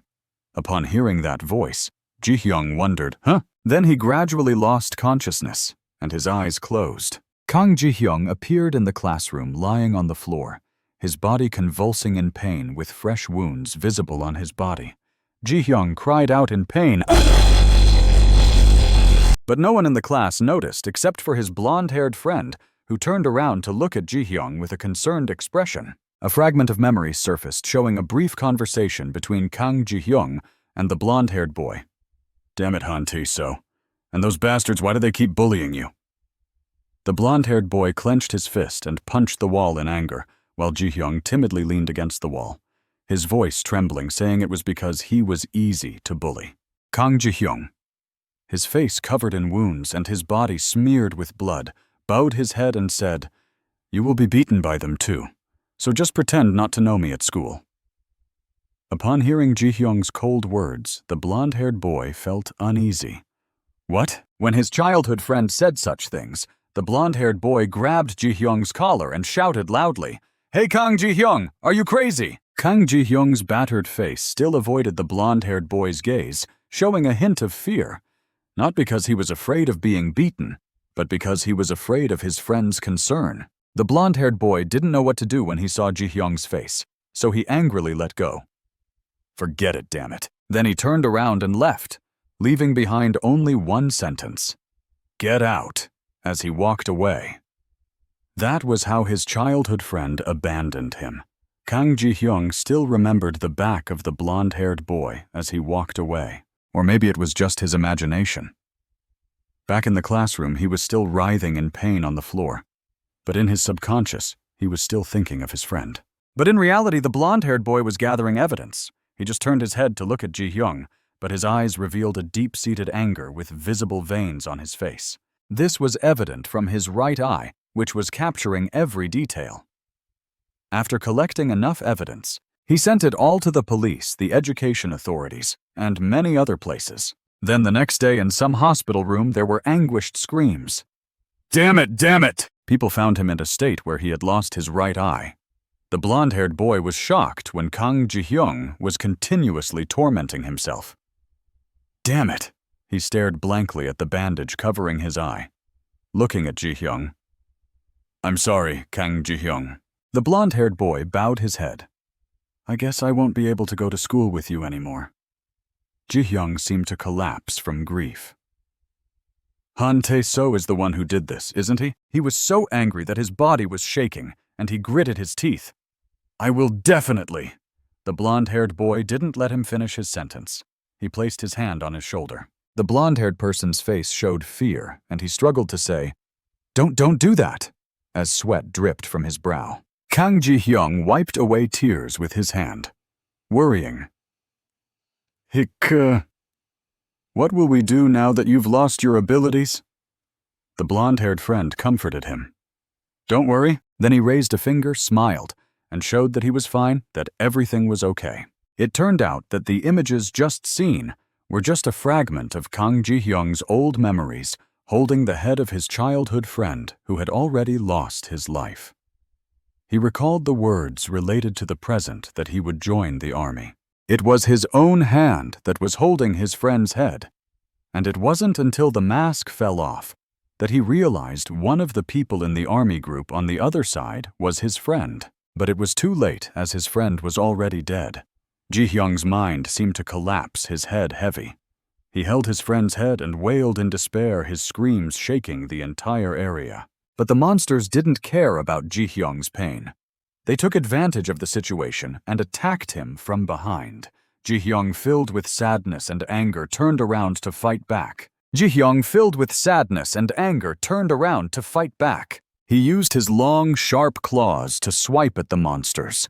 Ji-hyung's roars mingled with the monster's screams echoing throughout the area. In the spatial portals, the monsters continuously poured out and surrounded Ji-hyung, attacking him. At the presidential building, which was protected by a shield, the monsters could only circle around outside. Inside the building, a voice was heard. "What is this thing, Mr. President?" On the screen, two men observed Ji-hyung fighting the monsters. One of them replied to the previous question.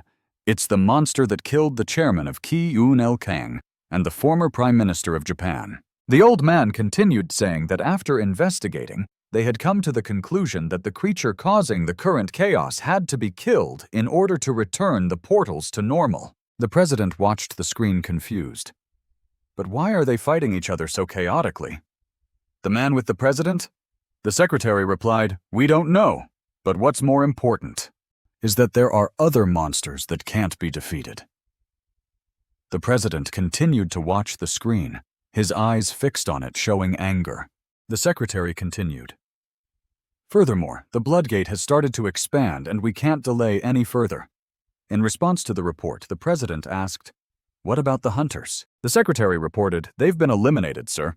This made the president extremely frustrated, and he rubbed his temples tiredly. "All right, contact the Foreign Hunters Office." Somewhere, a powerful person in a fiery red outfit wields a sword with blood-stained hands.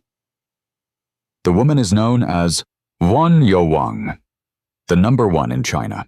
She asks an old man carrying many weapons behind her about the monster that caused the deaths of Korean and Japanese hunters due to the Bloodgate.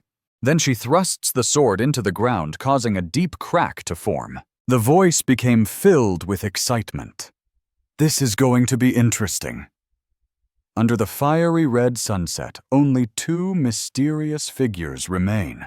Behind them, many lifeless soldiers lie on the ground, drenched in blood. Elsewhere, a woman with white hair wearing a veil is also monitoring Ji-hyung's every move. What's going on? She is Ruslana, the top figure in the Russian Federation. Vladimir, sitting on a powerful chair surrounded by multi-angle screens to monitor everything. Ruslana's face twists in anger as she watches the scenes unfold. Damn it. In the United States, a white-haired man stands gazing up at the sky where a protective membrane is visible and says, "I can hear the cries of suffering destinies." The white-haired man stands on a high rocky peak, observing the chaos below. The magic barriers are opening, and people are running wildly in all directions. The white-haired man says again, "I must go." A black man behind him reminds, "What if you go, the war in Russia will..." Outside the protective barrier, people are trying to break through it, and the cracks are growing larger. At the same time, purple rays of light are starting to appear. The white-haired man declares war. It's over. The protective barrier disappears, and the white-haired man releases a purple light, unfolding his wings, and the feathers flutter in the air. The black man standing behind him is shocked, panicked and tearful. "Let's go!" Stephen Lucas, the top figure in the United States, grips a circular object in his hand, unleashing a tremendous power. He gives an order to Korea. Kang Ji-hyung reminisces about his past experiences, having fought against monstrous creatures for 5 years in the blood hell under extremely harsh conditions. The circumstances were extremely harsh. There was no food, no rest, and his lips became dry and cracked. His legs were exhausted and he walked unsteadily. The battle never stopped and everything was just a struggle for survival. In that place, one would feel extremely tired. Whenever I felt myself losing my sanity, the process of becoming a monster would begin.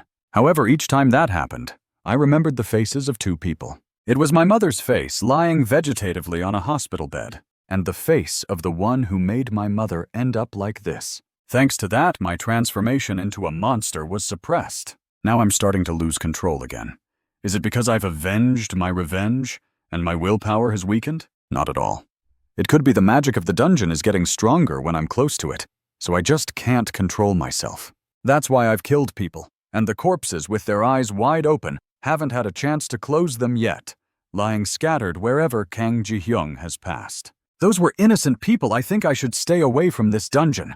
Along with that, I also need to take down all the monsters here. Only then can I hope to redeem my mistakes. Something suddenly hit me, tearing Kang Ji-hyung's body apart. causing his fiery red eye to fall to the ground in shock. Ah! What is this? Is that a pastor with wings in the distance? It was back in the year when the dungeon suddenly appeared in the middle of the human world on Christmas. Inside a certain church, a pastor stood on the podium saying, "On the occasion of Christmas, we want to show our gratitude to you." There were over several thousand people on the street at that time, and the dungeons suddenly appeared, opening up many at once. The dungeons had appeared in large numbers, and no hunters could stop them. The monsters from within the dungeons crawled out and attacked the believers. People were extremely panicked, screaming and running away. "Where is this, Mom? Save me," the pastor urged into the mic. "Quickly hide, run outside, quickly." A believer ran to the pastor and said, "You should run too." But the pastor insisted that the believers needed to be safe first. A disgusting monster had targeted the pastor. And then a beam of light, a ray of glory from the pastor shone brightly, illuminating everything. From his shoulders grew a pair of angel wings. Is this the will of the Lord? The monsters also fell dead because of this. The pastor clasped his hands together, tears of awakening falling. At a church in the United States, there are currently over 10,000 believers gathered here. The number of lightly injured people is 138, and the number of deaths is 0. That means no one died. A monster was about to attack a young boy when the pastor rescued him, and also killed it with his awakening. This is the world's first SSS grade awakened, and also the hero who saved America from disaster. Since I was young, I have greatly respected him. He is America's top hero, SSS grade, named Stephen Lucas. But why is he here now? Kang Ji-hyung had just recovered his body and sat up when he was struck by Stephen Lucas the Awakened, and was killed again. Kang Ji-hyung was stunned. Ah, so that's it. He must have come here to eliminate the monsters. Stephen Lucas still had a gentle face and a smile on his lips, as was his usual demeanor, saying, "This monster deserves to die. You're quite resilient, aren't you? Is it because I'm here that Kang Ji-hyung recovered again?" Before Kang Ji-hyung had fully recovered, he saw Stephen Lucas preparing to kill him once again. He clasped his hands, closed his eyes, and created a cross that flew towards Kang Ji-hyung, binding him tightly in mid-air. Kang Ji-hyung was extremely shocked, and he tried to break free from it, then fell to the ground looking at Stephen Lucas as if he still hadn't given up on him. Among the awakened individuals, they communicated with each other not through language, but through the magical aura between them. At that moment, they could understand what the other wanted to say. Kang Ji-hyung's whole body ached in pain. "I'm not a monster." Stephen Lucas stopped his hand and asked, "Who are you?" Kang Ji-hyung knelt on the ground. "Please, sir, listen to my story." After Kang Ji-hyung told his painful story to Stephen Lucas, he bowed his head. "So that's how it is." He shed tears, dark black tears, and stepped forward to comfort Kang Ji-hyung, embracing him. "You must be very tired. What's your name?" "I'm Kang Ji-hyung." Stephen Lucas repeated his name, Kang Ji-hyung. "I've always fought to save humanity, but today I've killed too many people. To not forget those things, to atone for my mistakes, I've engraved their names on my body." Stephen Lucas then removed his shirt, revealing his entire body, which was densely covered with the names of those he had killed, from his chest down to his feet. Kang Ji-hyung opened his eyes wide in shock. "Kang Ji-hyung, I can help you eliminate those monsters." "But if I do that, this matter will spread worldwide, and more people will die." Stephen Lucas raised his hand near his neck. "I'm sorry." A new sentence gradually appeared, which was Kang Ji-hyung's name. He was about to kill Kang Ji-hyung to save humanity. "I'm really sorry." Kang Ji-hyung blinked. He saw his name gradually appearing on Stephen Lucas's skin. Why didn't anyone understand his pain? Stephen Lucas then pointed his finger at Kang Ji-hyung's head. A strong gust of wind approached Stephen Lucas, who whispered, "I will have to kill you." Stephen Lucas whispered, "I will have to kill you." At this moment, in a high-rise building, surrounded by a barrier to protect against the flying monsters. Inside a room, the leader of the Korean Hunters Association, Lee Yumin, was watching Stephen Lucas through a screen. In front of her was a woman, Kang Ji-hyung's mother. The woman outside was extremely worried about the leader, but Lee Yumin's eyes had become chaotic with bloodshot eyes and bleeding nose and mouth. On the continent of Russia, a few curses were shouted. Damn it, that damn Lucas! He's single-handedly leveling the battlefield, and now he's even come to Korea. Could it be that he's been holding back until now? The woman with the fur hat and a prosthetic leg was a top-tier SSS-level asset from Russia, codenamed Vladimir Rusana. At this moment, one of her subordinates on the screen, clutching their injured arm, reported, "We've lost up to 80% of our combat strength. We can't maintain our current position, Your Majesty. If this continues, hunters from other powerful nations will swarm in." Vladimir Rusana bit her lip. Damn it all. If we can capture that monster, then we will. At this moment, two people entered the grand hall from outside, confidently said to Vladimir Rusana, "Let me handle it. He's the kid who made our mother vegetative." The monster Vladimir Rusana mentioned and wanted to capture was a monster from the Arctic. It was extremely brutal, being the first SSS-level magical beast. Its massive body, large and deformed arms, and pair of horns on its head made it a fearsome creature. As soon as it appeared, Russia's Arctic base was completely flattened. Completely clueless about the portal and the monster, the Russian government mobilized all its forces, but only suffered a disastrous defeat. And then they were forced to use half of their national nuclear reserve. The nuclear missiles were launched towards the Arctic, targeting the monster. Unfortunately, the monster didn't die. Under the non-magical attack, the northern part of Russia became heavily radioactive after the nuclear bombing. And from then on, it became an ideal land for the monsters. The monsters multiplied rapidly, led by the SSS rank monster. After that, Russia declared war on the US to reclaim its resources. The young man with blue hair declared loudly, "I'll kill that monster!" The awakened Vladimir Rusana stepped down. "You're an S-rank hunter from Korea." How laughable. She walked up to him without permission and said, "What's with the S-rank claiming to kill the Arctic monster?" Vladimir Rusana narrowed her eyes and snapped her fingers. "You want to die?" The ground beneath the silver-haired man and the pink-haired girl suddenly compressed strongly, causing them to kneel down. The young man stuttered, "It's because of you that I'm here. You're the one who caused this." Vladimir Rusana became furious upon hearing this. "You damn—" The young man still smiled savagely. "I can kill you." Vladimir Rusana sat on her throne, amused, and pointed at him. You think you can overcome that radiation zone?" "Indeed, a shield.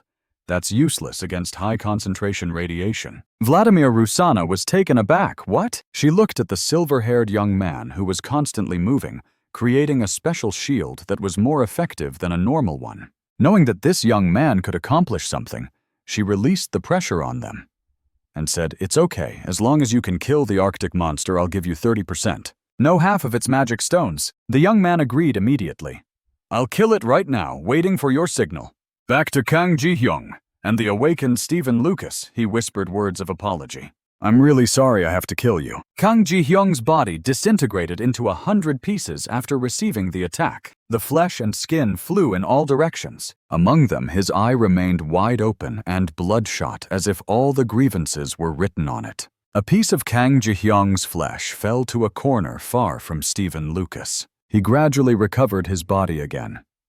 "This can't be, what can I do?" Before he could fully recover, Stephen Lucas appeared behind him from a distance. Still with the same face and smile, Kang Ji-hyung reacted quickly and punched straight at his face. Stephen Lucas once again hugged Kang Ji-hyung's body tightly.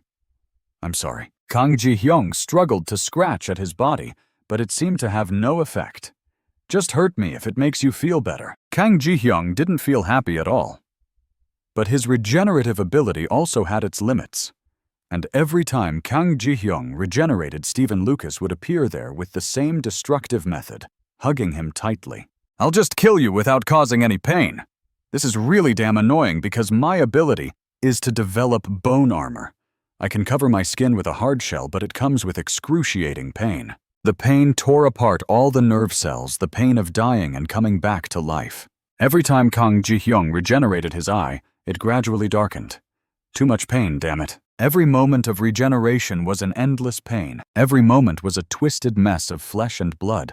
Every moment was extremely painful. But I endured it. I continued to hope. In moments like these, the image of that arrogant bastard with the bright blue eyes and the image of Kang Ji-hyung's beloved mother lying in a vegetative state appeared in his mind. However, Stephen Lucas's fatal attack kept repeating itself as soon as I regenerated. Lucas's attacks had far exceeded any pain that I had ever experienced. Regenerating and being killed again.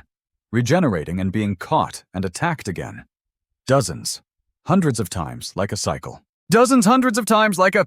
And it had exceeded Kang Ji-hyung's endurance limit. A fragment of a memory from high school. A fake awakening for the future of the country. Hey, what are you looking at? What are you looking at? It's a video of Lucas. I admire him. Is that so? But his ability is so powerful, ha ha ha. What's your ability? Kang Ji-hyung hesitated. I'm bone armor. Saying that he showed his hand with a part of it armored with bone to that bastard. He cursed, damn it. Then pushed Kang Ji-hyung down onto the chair with a scowling face and a contemptuous gesture as if he had just touched something dirty and disgusting. Kang Ji-hyung, in the haze of the pain that was tearing his soul apart, remembered those humiliating moments. He shed tears, his eyes red with blood vessels. Why do I have to endure this pain?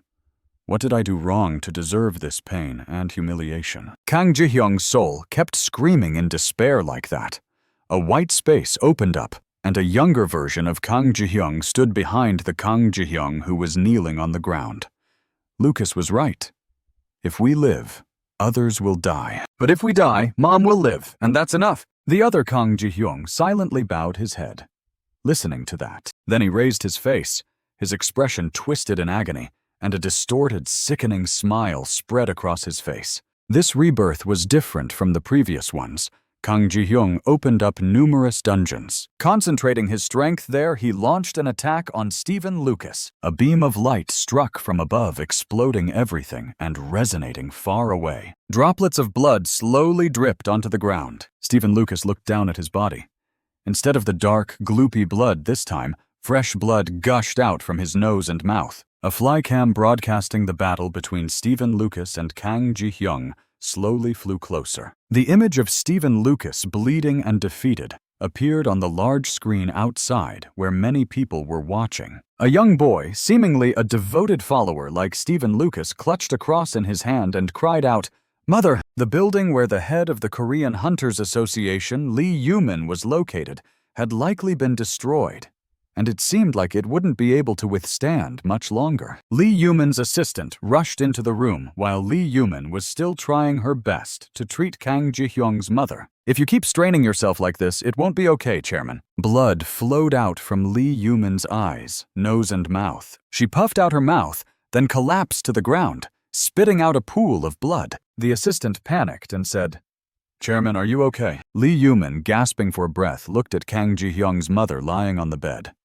"I've finished the treatment." Kang Ji-hyung's mother, who had been in a vegetative state, slowly opened her eyes and regained consciousness. "Han Tae-so," muttered a curse. "Kang Ji-hyung, you bastard!" Han Tae-so wondered, is Kang Ji-hyung fighting Lucas? Han Tae-so furiously cursed, "Damn it!" Standing amidst the dark radiation-filled surroundings with the massive monster from the north, Han Tae-so talked to himself like a madman.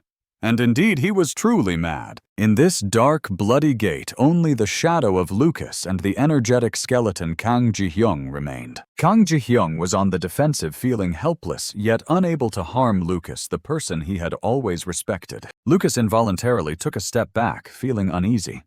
This mana was truly ominous. Lucas tightly hugged Kang Ji-hyung and wondered how much pain it must be causing. A drop of black blood flowed from the corner of Lucas's eye as if deeply empathizing with Kang Ji-hyung. One of Kang Ji-hyung's eyes still sensed the deep emotions within himself. From Kang Ji-hyung's large hand that swung up a sharp sword emerged. Kang Ji-hyung created a powerful mana circle around himself, and Lucas's voice echoed. Many times just having someone listen can be a great help. Lucas swung his arm and a pair of angel wings emerged. "So I will be the ears that listen to everything." Lucas's hand reached out to Kang Ji-hyung's ears. Lucas had placed his hand deep inside Kang Ji-hyung's brain. Changes are gradually occurring within his body. Lucas's hand was gone. Now it's deep inside Kang Ji-hyung's brain. Streams of intense mana flowed around Kang Ji-hyung. Lucas gradually felt the sounds within himself. Kang Ji-hyung's brain seemed to explode at the spot where Lucas had placed his hand. Lucas placed his arm, which had lost its hand, on his heart. After obtaining these abilities, I continuously heard various sounds. The cries of those who suffer, who endure hunger, disease, or other calamities. The agonized screams of those who beg for salvation. Lucas focused his entire mind on his thoughts, and fortunately he also heard other sounds. They were the prayers of children standing before the Lord, hoping for support and happiness. The echoes of gratitude. The prayers of those who have been saved. Lucas knelt down, spreading his arms in a posture of great gratitude to the Creator who had blessed humanity. Lucas's large hand reached out as if trying to grasp Kang Ji-hyung. His hands clenched tightly around Kang Ji-hyung. Even now, Lucas could still hear it. Lucas's hand crushed tightly and black blood spurted out. It seemed Kang Ji-hyung had been crushed. Although he had to do this for humanity, Lucas was in great pain, and black tears flowed down his face. But strangely, mana continued to flow from Lucas's hand. Kang Ji-hyung's body gradually recovered intact, as if it had never been crushed. Lucas's hand seemed about to explode, and black blood splattered everywhere. Kang Ji-hyung's eyes became fiery, and his pupils gradually dilated. Kang Ji-hyung pointed a sharp, bony finger at Lucas, who was kneeling before him. The small hands that had grown from Lucas's large hands still grasped Kang Ji-hyung, pulling him back. Kang Ji-hyung struggled vigorously to break free. Kang Ji-hyung, now recovered, stood before Lucas and reached out to grab him. Lucas, helpless, had to choose to be ruthless with Kang Ji-hyung. Was this really the only way? When Lucas's hand touched Kang Ji-hyung's forehead, it left a cross mark. The cross was deeply imprinted, causing Kang Ji-hyung to hold his head with both hands. Kang Ji-hyung's body was gradually being destroyed. Sometimes faith is testing us. Blood spurted out, splashing onto Lucas's face, and his eyes revealed a deep sadness. Unpleasant sounds began to appear around Kang Ji-hyung. It caused blood to flow abundantly on Kang Ji-hyung's face, from his eyes, nose, and entire body, gradually washing away. Lucas's face was also stained with Kang Ji-hyung's blood. Lucas placed a finger on his tongue. From Lucas's mouth came sounds that restrained Kang Ji-hyung. Kang Ji-hyung was screaming in agony. Kang Ji-hyung opened his eyes, vaguely seeing everything around him blurred. Kang Ji-hyung poked at his ossified eye and wondered to himself, "What am I doing?" Only the cry in Kang Ji-hyung's inner heart remained. "It hurts. It's really agonizingly painful." The bizarre events continued to unfold. I should have been afraid of him. But why wasn't I scared at all? Standing before Lucas, despite his body being drenched in blood, Kang Ji-hyung still felt an overwhelming warmth. Kang Ji-hyung's body was in so much pain that he cried out pitifully. Those were people praying to God for a peaceful life. Kang Ji-hyung wondered, is that it? Is that reverence and faith? 1,000 crosses appeared before Kang Ji-hyung's eyes. Damn all of them. When Kang Ji-hyung realized he had no way out, it was already too late. Lucas, that damnable name. When Lucas and everyone else said Amen in unison, Kang Ji-hyung's body seemed to have completely disintegrated. Everyone was crying, sincerely praying before God. On Han Taeso's side, he laughed loudly, ha ha ha, in an unpleasant manner. There was one thing that made him angry. Even the Arctic monster was nothing compared to that damnable American. If we can't kill this thing, we can't kill him either. Han Taeso, enraged, punched and smashed a large rock. Kang Ji-hyung, I will definitely kill you with my own hands. On this side, Lucas was holding his head in pain, having killed Kang Ji-hyung with his own hands, causing him to turn into a pool of blood on the cold ground. But before long, mana around Kang Ji-hyung's blood appeared strongly. Kang Ji-hyung had almost completely transformed into a demon, unable to control himself, and attacked Lucas. Lucas, without looking, swung a powerful punch at Kang Ji-hyung.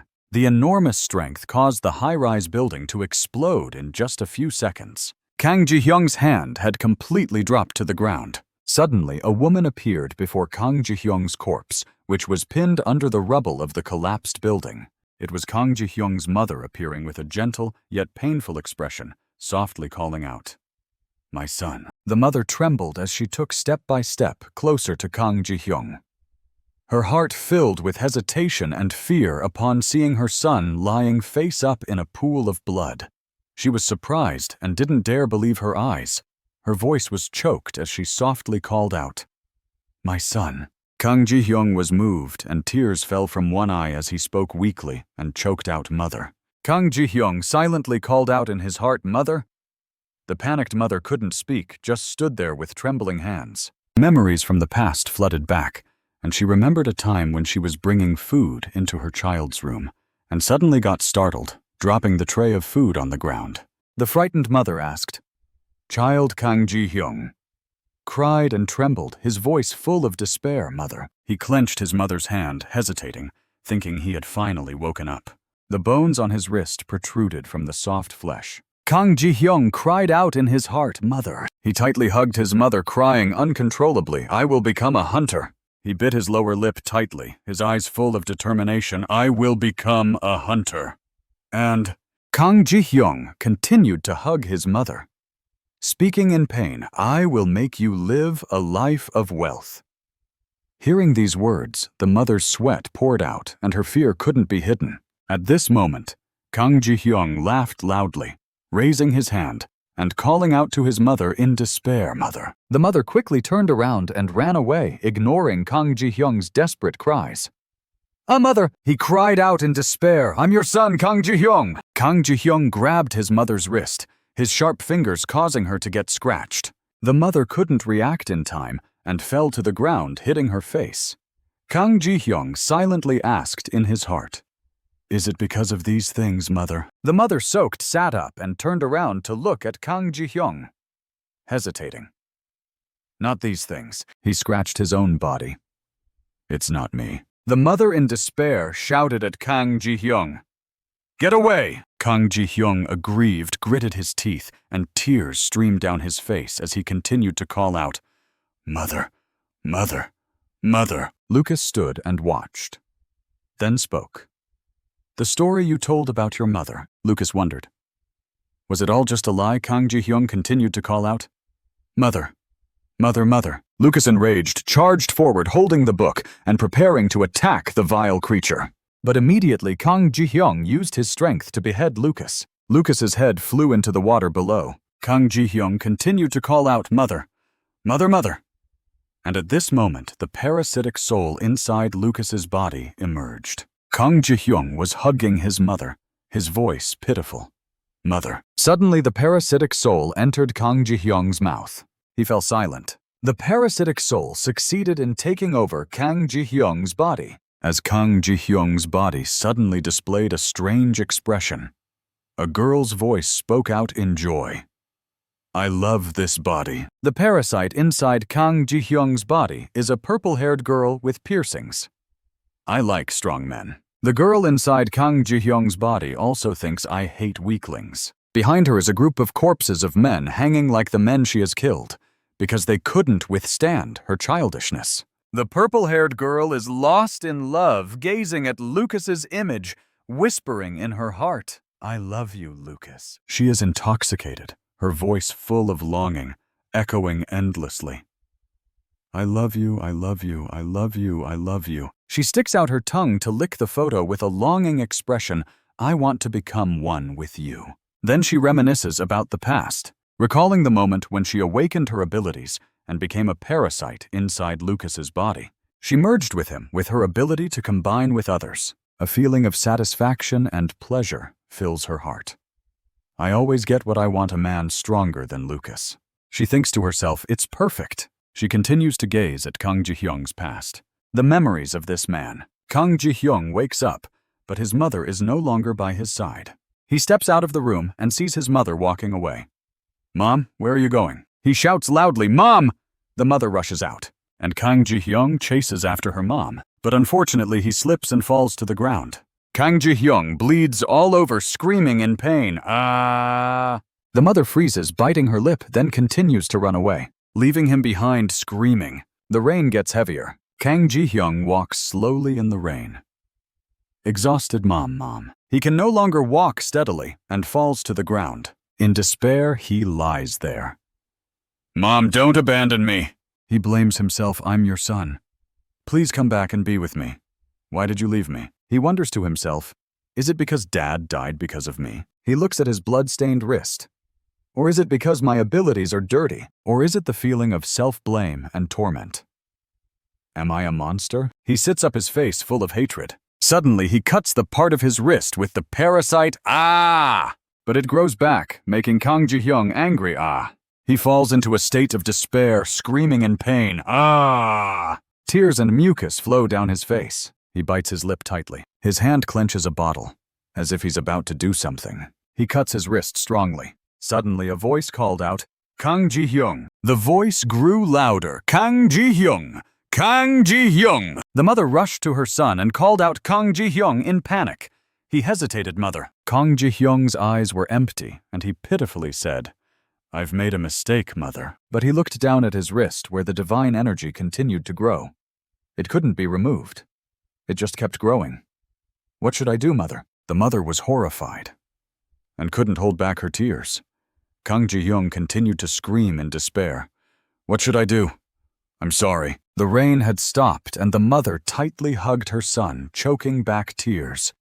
I'm sorry, my son. I'm sorry. She silently blamed herself, thinking it was her fault. The purple-haired girl observed Kang Ji-hyung's entire memory and burst into laughter. Ha ha ha! She thought to herself, this guy is indeed a crazy lunatic. But she felt thrilled, thinking she could control this body freely now that she had possessed it. She laughed loudly, ha ha ha, and immersed herself in every cell of the body, feeling the freedom, ha ha ha ha. But then a sudden pain struck, The purple-haired girl writhed in agony. This is too painful. The pain spread throughout her body, feeling like her bones were piercing her muscles and intestines twisting and tearing them apart. She cursed silently. Damn it, it's regenerating again. The pain was excruciating. Felt every second. Too painful, too painful. The girl thought, exhausted.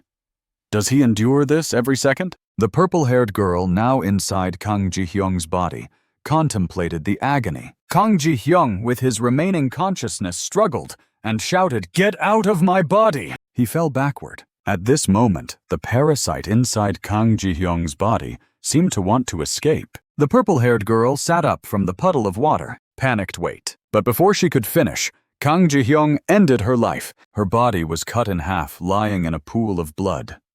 Kang Ji-hyung gasped, calling out to his mother in pain, Mother. Now at this moment, beside Lucas's corpse, a blinding light suddenly appeared. Stephen Lucas stood before everyone and declared, Everyone, leave here immediately.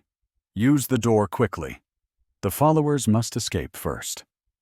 The brown-haired man standing beside him also urged, Sir, you must evacuate too, Father. The blue dragon flew up high and said in a hurried tone, Father, hurry! Suddenly a beam of light flashed through the dragons and reached Stephen's standing position. Stephen's eyes suddenly widened. He seemed to suddenly recall the horrific memories of the past. The moment Ji-hyung was picked up, his eyes were soulless. Or the demons with terrifying faces. The tragic disasters, the times he was captured and used as an experiment. Flying into space, dying, or traveling to another world. These horrific things kept appearing. The vast universe with many galaxies is so enormous that humans don't know how vast it is. Stephen looked at it with tears streaming down his face, his tears flowing like a stream. Under the brilliant light shining down, Stephen knelt on the ground. He seemed to have realized many things and exclaimed, so that's it. Suddenly a footstep approached.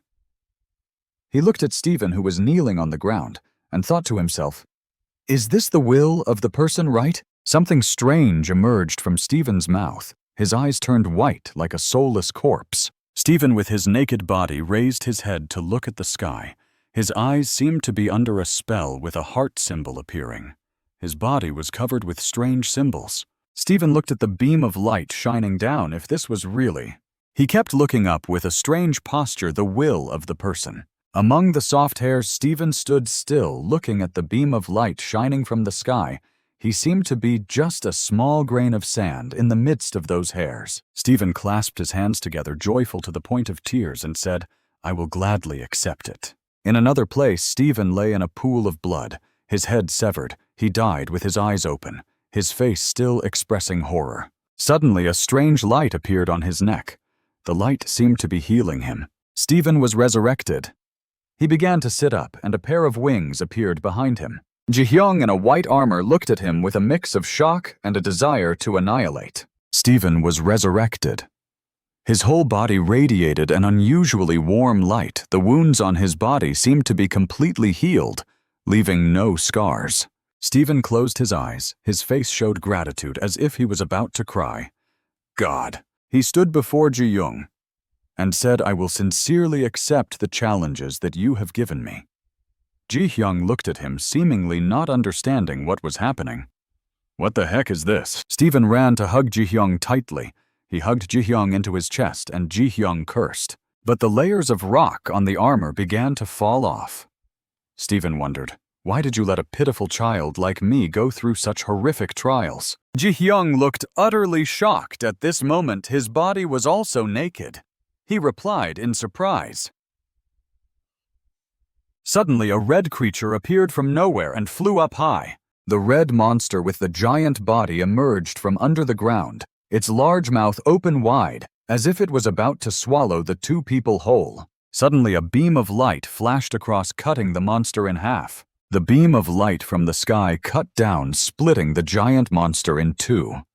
Two beams of light seemed to cut across the sky. Ji-young's face was stunned. He looked at the terrifying scene in front of him.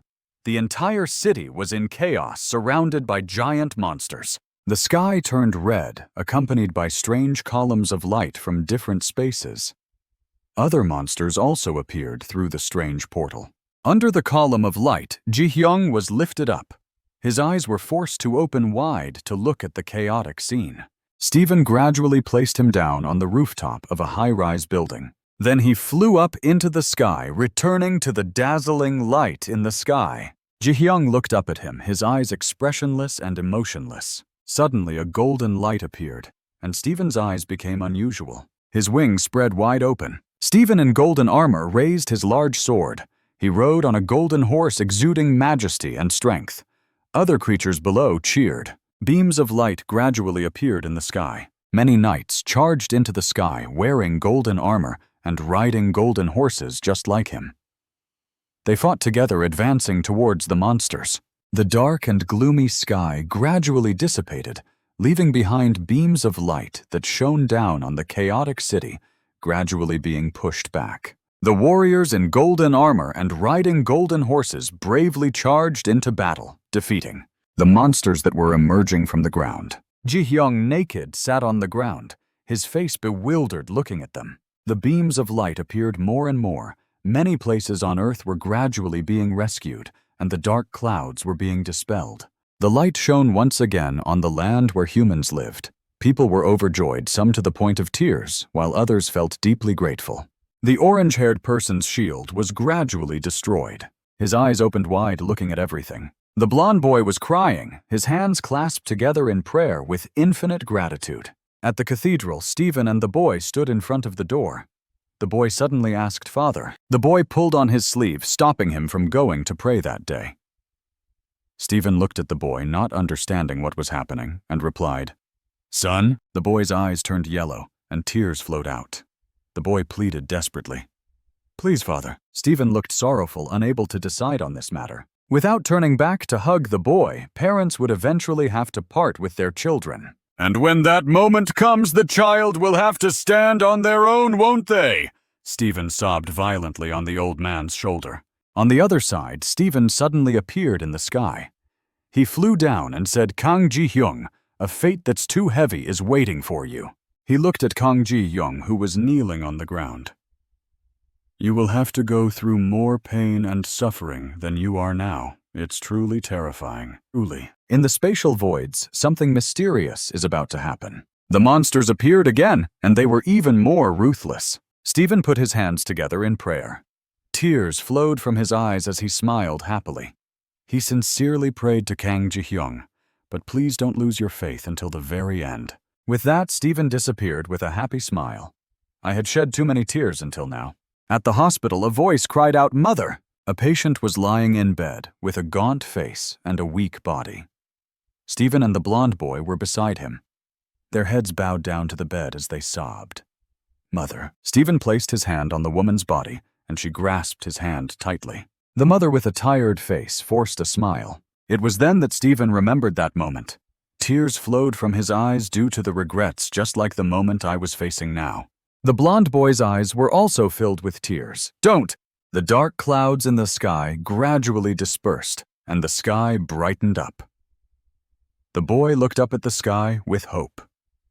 Normal life has returned to everyone. Goodbye, Father. Suddenly, a savage smile appeared. In his frail body, he cursed and laughed. Damn it, ha-ha! He laughed maniacally, surrounded by strange threads. A fantastical space suddenly appeared, with a blue hue enveloping him. He sat on it and laughed loudly. Ha ha ha! I thought I was dead! Ha ha ha!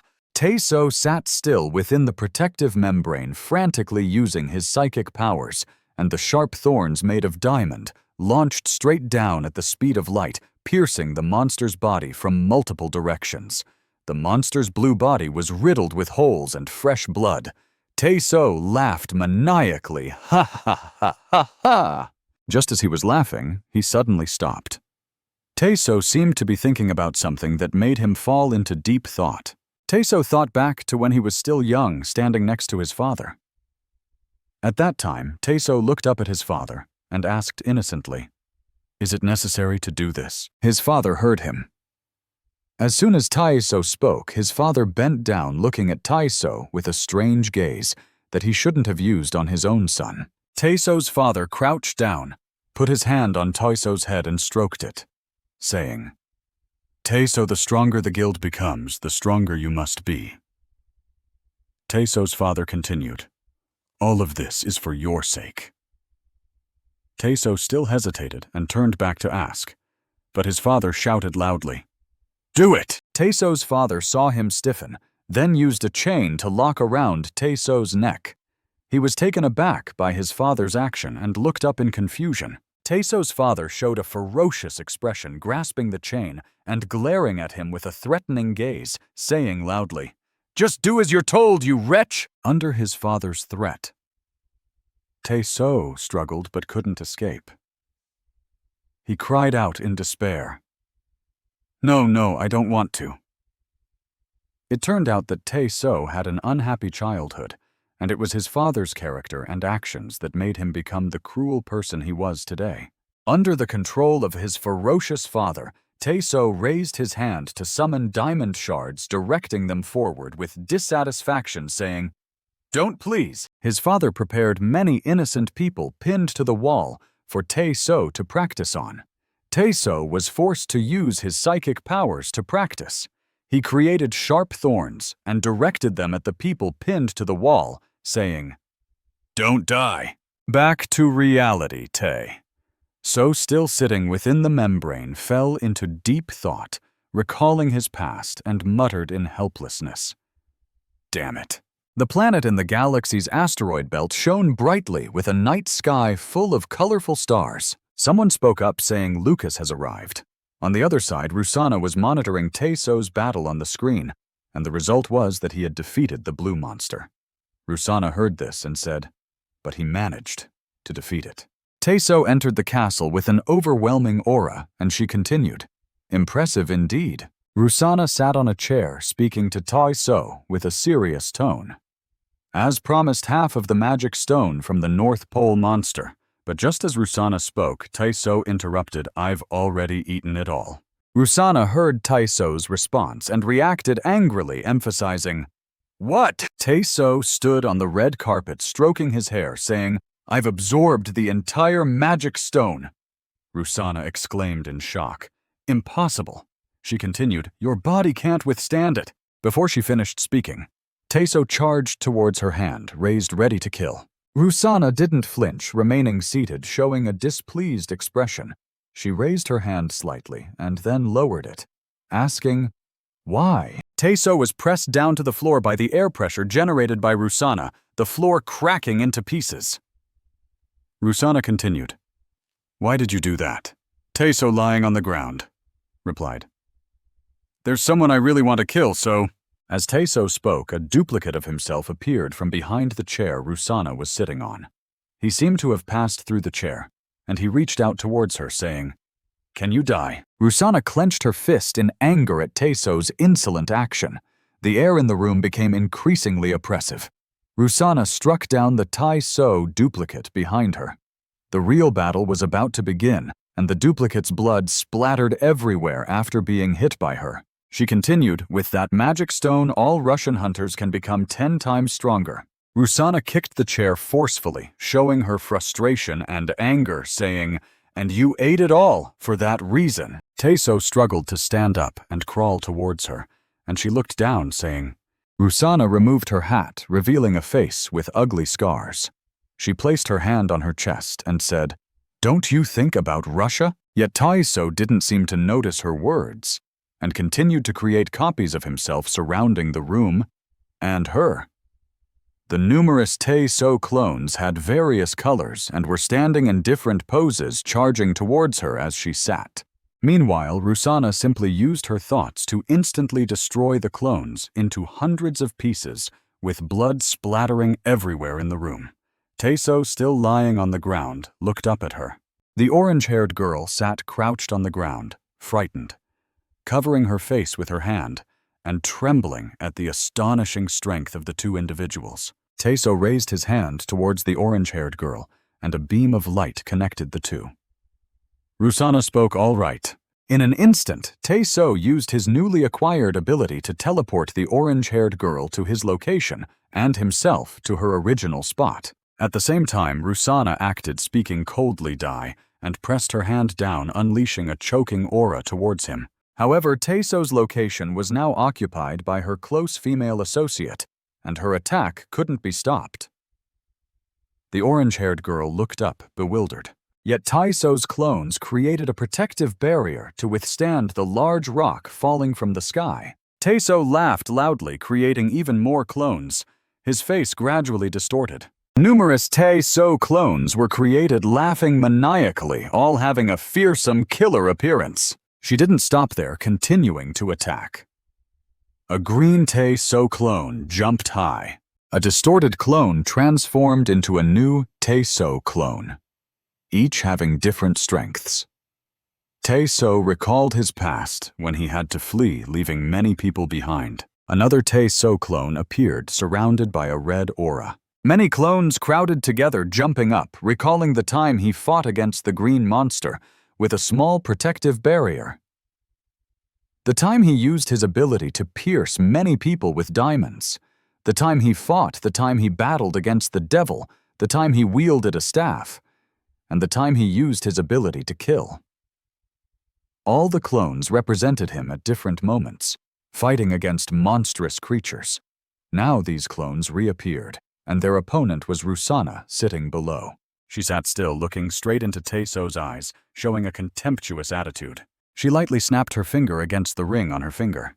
Immediately after, all of Taeso's clones turned into fireworks, exploding instantly, releasing brilliant lights like clusters of fireworks. Rusana sat on the chair, not moving a step, yet able to defeat everyone in an instant, truly astonishing. The fireworks hadn't stopped yet, continuing to shoot up into the sky. The pleasant sound of explosions was created. Rusana remained unblemished. Sitting regally on the chair, Taeso tried every way, but still couldn't kill her. Taeso knelt on the ground. Not stopping there, Rusana created a spatial portal in the sky. She sat on her throne like a noble princess at the top of everything. Taeso knelt on the ground helpless. The portal created by her gradually grew larger, sucking in all the debris left after the battle, and of course Taeso was being pulled into that spatial portal. He was gradually sucked closer to the portal. Taeso looked down at her, unable to resist. At a different time in an amusement park, a voice echoed, "Izu, today, you killed again, didn't you?" It turned out that Taeso and his younger sister Izu were talking to each other. Taeso sat in front of a slide and said to his sister, "Killing is not allowed." Saying that, Taeso slid down the slide, shouting loudly as he went, "I don't want to kill anyone." Izu, looking down from above, said, "I don't want to kill anyone. I don't want to kill anyone." Taeso cried and shouted louder, "I don't want to kill anyone." Returning to reality, it was not a slide, but a spatial portal that was sucking him in. He cried and screamed, "I don't want to die!" Falling into the spatial portal, he lost all consciousness. Taeso was left with only the voices in his mind arguing with each other. "I don't want to die. I don't want to die. Taeso's mind didn't listen to itself. The clones continuously fought each other, and the malicious personality of Taeso won. Emerging from the black hole, he appeared right in front of her.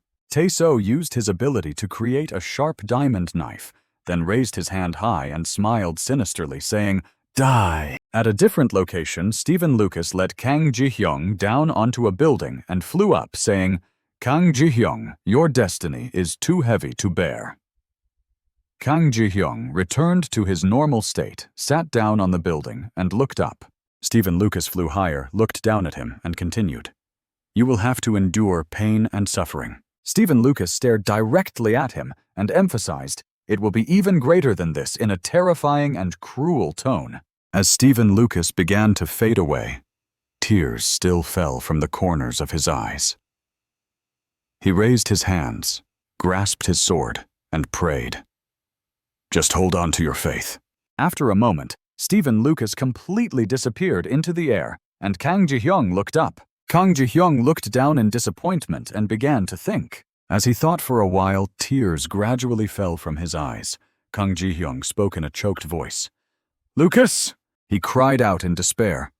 "What are you talking about?" Kang Ji-hyung stood up and screamed. "What cruelty!" He looked up at the sky, stretched out his arms, and said, "My body has returned to normal. I can go see my mother now." Just as he was saying happy things about meeting his mother, a person suddenly jumped down from the sky. The person had a tall, muscular build and carried a long sword on his shoulder. He landed on Kang Ji-hyung, crushing him, and blood splattered everywhere. The person who jumped down looked down. Seeing that he had landed on something, he curiously looked down and saw a pool of blood, then exclaimed, "What the heck is this?" In the sky, the sunlight was blocked by the moon, causing a total lunar eclipse. From within the eclipse, numerous dark red hands emerged and grasped Taeso. Breaking free from the grasping hands, Taeso charged towards Lucas like a madman, wielding a crushing force generated by his crimson crystal arm. Taeso summoned a sharp crystal from his right arm, and his face displayed a complex expression with chaotic emotions, creating colorful streaks on his face. Taeso struggled with his unstable personality, crying and laughing like a madman as he shouted, "Ah!" Ruslana was caught off guard, her eyes wide with panic, and this triggered a memory of her own painful past. Years ago, when Russia was invaded by monsters from within the barrier, the president was in a state of panic. The horrific event occurred on a sunset evening. In the Russian president's office, the president lay on the floor, maimed and helpless, unable to think of a solution. He could only crawl and wail about a monster that wouldn't die, even when attacked with nuclear weapons. Just then a familiar voice came from outside the door. "Mr. President, it's Ruslana." She had discovered the weakness of the monsters and reported to the Supreme Leader that they could be killed with magic. She proposed a solution to save Russia by gathering awakened individuals, but the president, now a broken man, was too drunk to care, having made a foolish decision without considering the consequences. "It's too late. I've launched all remaining nuclear weapons worldwide." Ruslana's father said, "You're too young to have gray hair, but you're already senile." Ruslana was shocked. She was taken aback and asked if it was a joke, but there was no joking tone. The president had indeed launched all heavy nuclear weapons worldwide in a fit of madness, laughing maniacally as he looked at the destructive fortresses flying overhead. Ruslana didn't know what to say. As the Minister of Defense, Ruslana decided to save Russia on her own, abandoning her father, the old scoundrel. She flew up at incredible speed to stop the impending nuclear explosions, cursing the damned Russian leader. Quickly, she reached the same altitude as the nuclear warheads, about to fall to the ground. In the vast universe, there were terrifying, destructive forces threatening humanity. To prevent the worst from happening, Ruslana began to channel her magic, screaming in pain as she used her right hand filled with strength to control the distant nuclear warheads. A giant blue hand appeared outside the universe, creating a powerful gravitational pull that drew in the massive monsters that threatened to annihilate humanity. As the giant hand grasped the numerous warheads, explosions occurred within it. However, the blast was contained within the hand and did not cause any damage to the ground below. The president, looking up at the sky to savor his final moments, was shocked by the spectacle. In a state of madness, he cried out for help, but it was too late to undo the catastrophe he had created. Rusana returned from behind, having completed an seemingly impossible task. She landed on the floor, leaving behind large cracks and a whirlwind in the president's office, where a large portrait of him hung. The leader who once looked majestic now lay curled up on the ground, crying out for help. Rusana approached him helpless. Rusana's entire body trembled. What she was about to do was not something she wanted to do, but to prevent the worst from happening, she had to act. Before doing so, she apologized. "I'm sorry, Mr. President." Tears streamed down her beautiful pink eyes. She was filled with pain and self-reproach, and was also angry with the president. Turning away, she seemed reluctant to look. The direction she looked was not elsewhere, but at the president's family portrait. It showed 5 people happily welcoming 2 new lives. Rusana was the president's child. Before acting, she paid her respects to him one last time. Father. And then what was to come came. She had executed the madman despite him being her father. But the fate of the nation had to be prioritized. Fresh blood splattered onto the happy family portrait. The president's blood also splattered onto his majestic portrait. The dignified face, once dedicated to the nation, was now gone. Even the body was no longer intact. Standing before the large portrait, Rusana gazed at her father's proud face. Suddenly, a large screen behind her turned on, broadcasting a threatening message. Russia had launched nuclear missiles indiscriminately. The screen displayed the image of the U.S. president. Although all nuclear warheads had been neutralized and posed no threat to the Earth, he used this as a pretext to eliminate Russia, his top rival. He announced that for the sake of world peace, the U.S. would destroy Russia immediately. Upon hearing this, Rusana was shocked. She had sacrificed her own face and used all her strength to save the world, but it seemed that it was not enough to secure peace for Russia. She turned around looking worried and avoided looking at the large screen. Despite her disfigured face with blood still scattered around, she was more concerned about Russia's fate than her own well-being.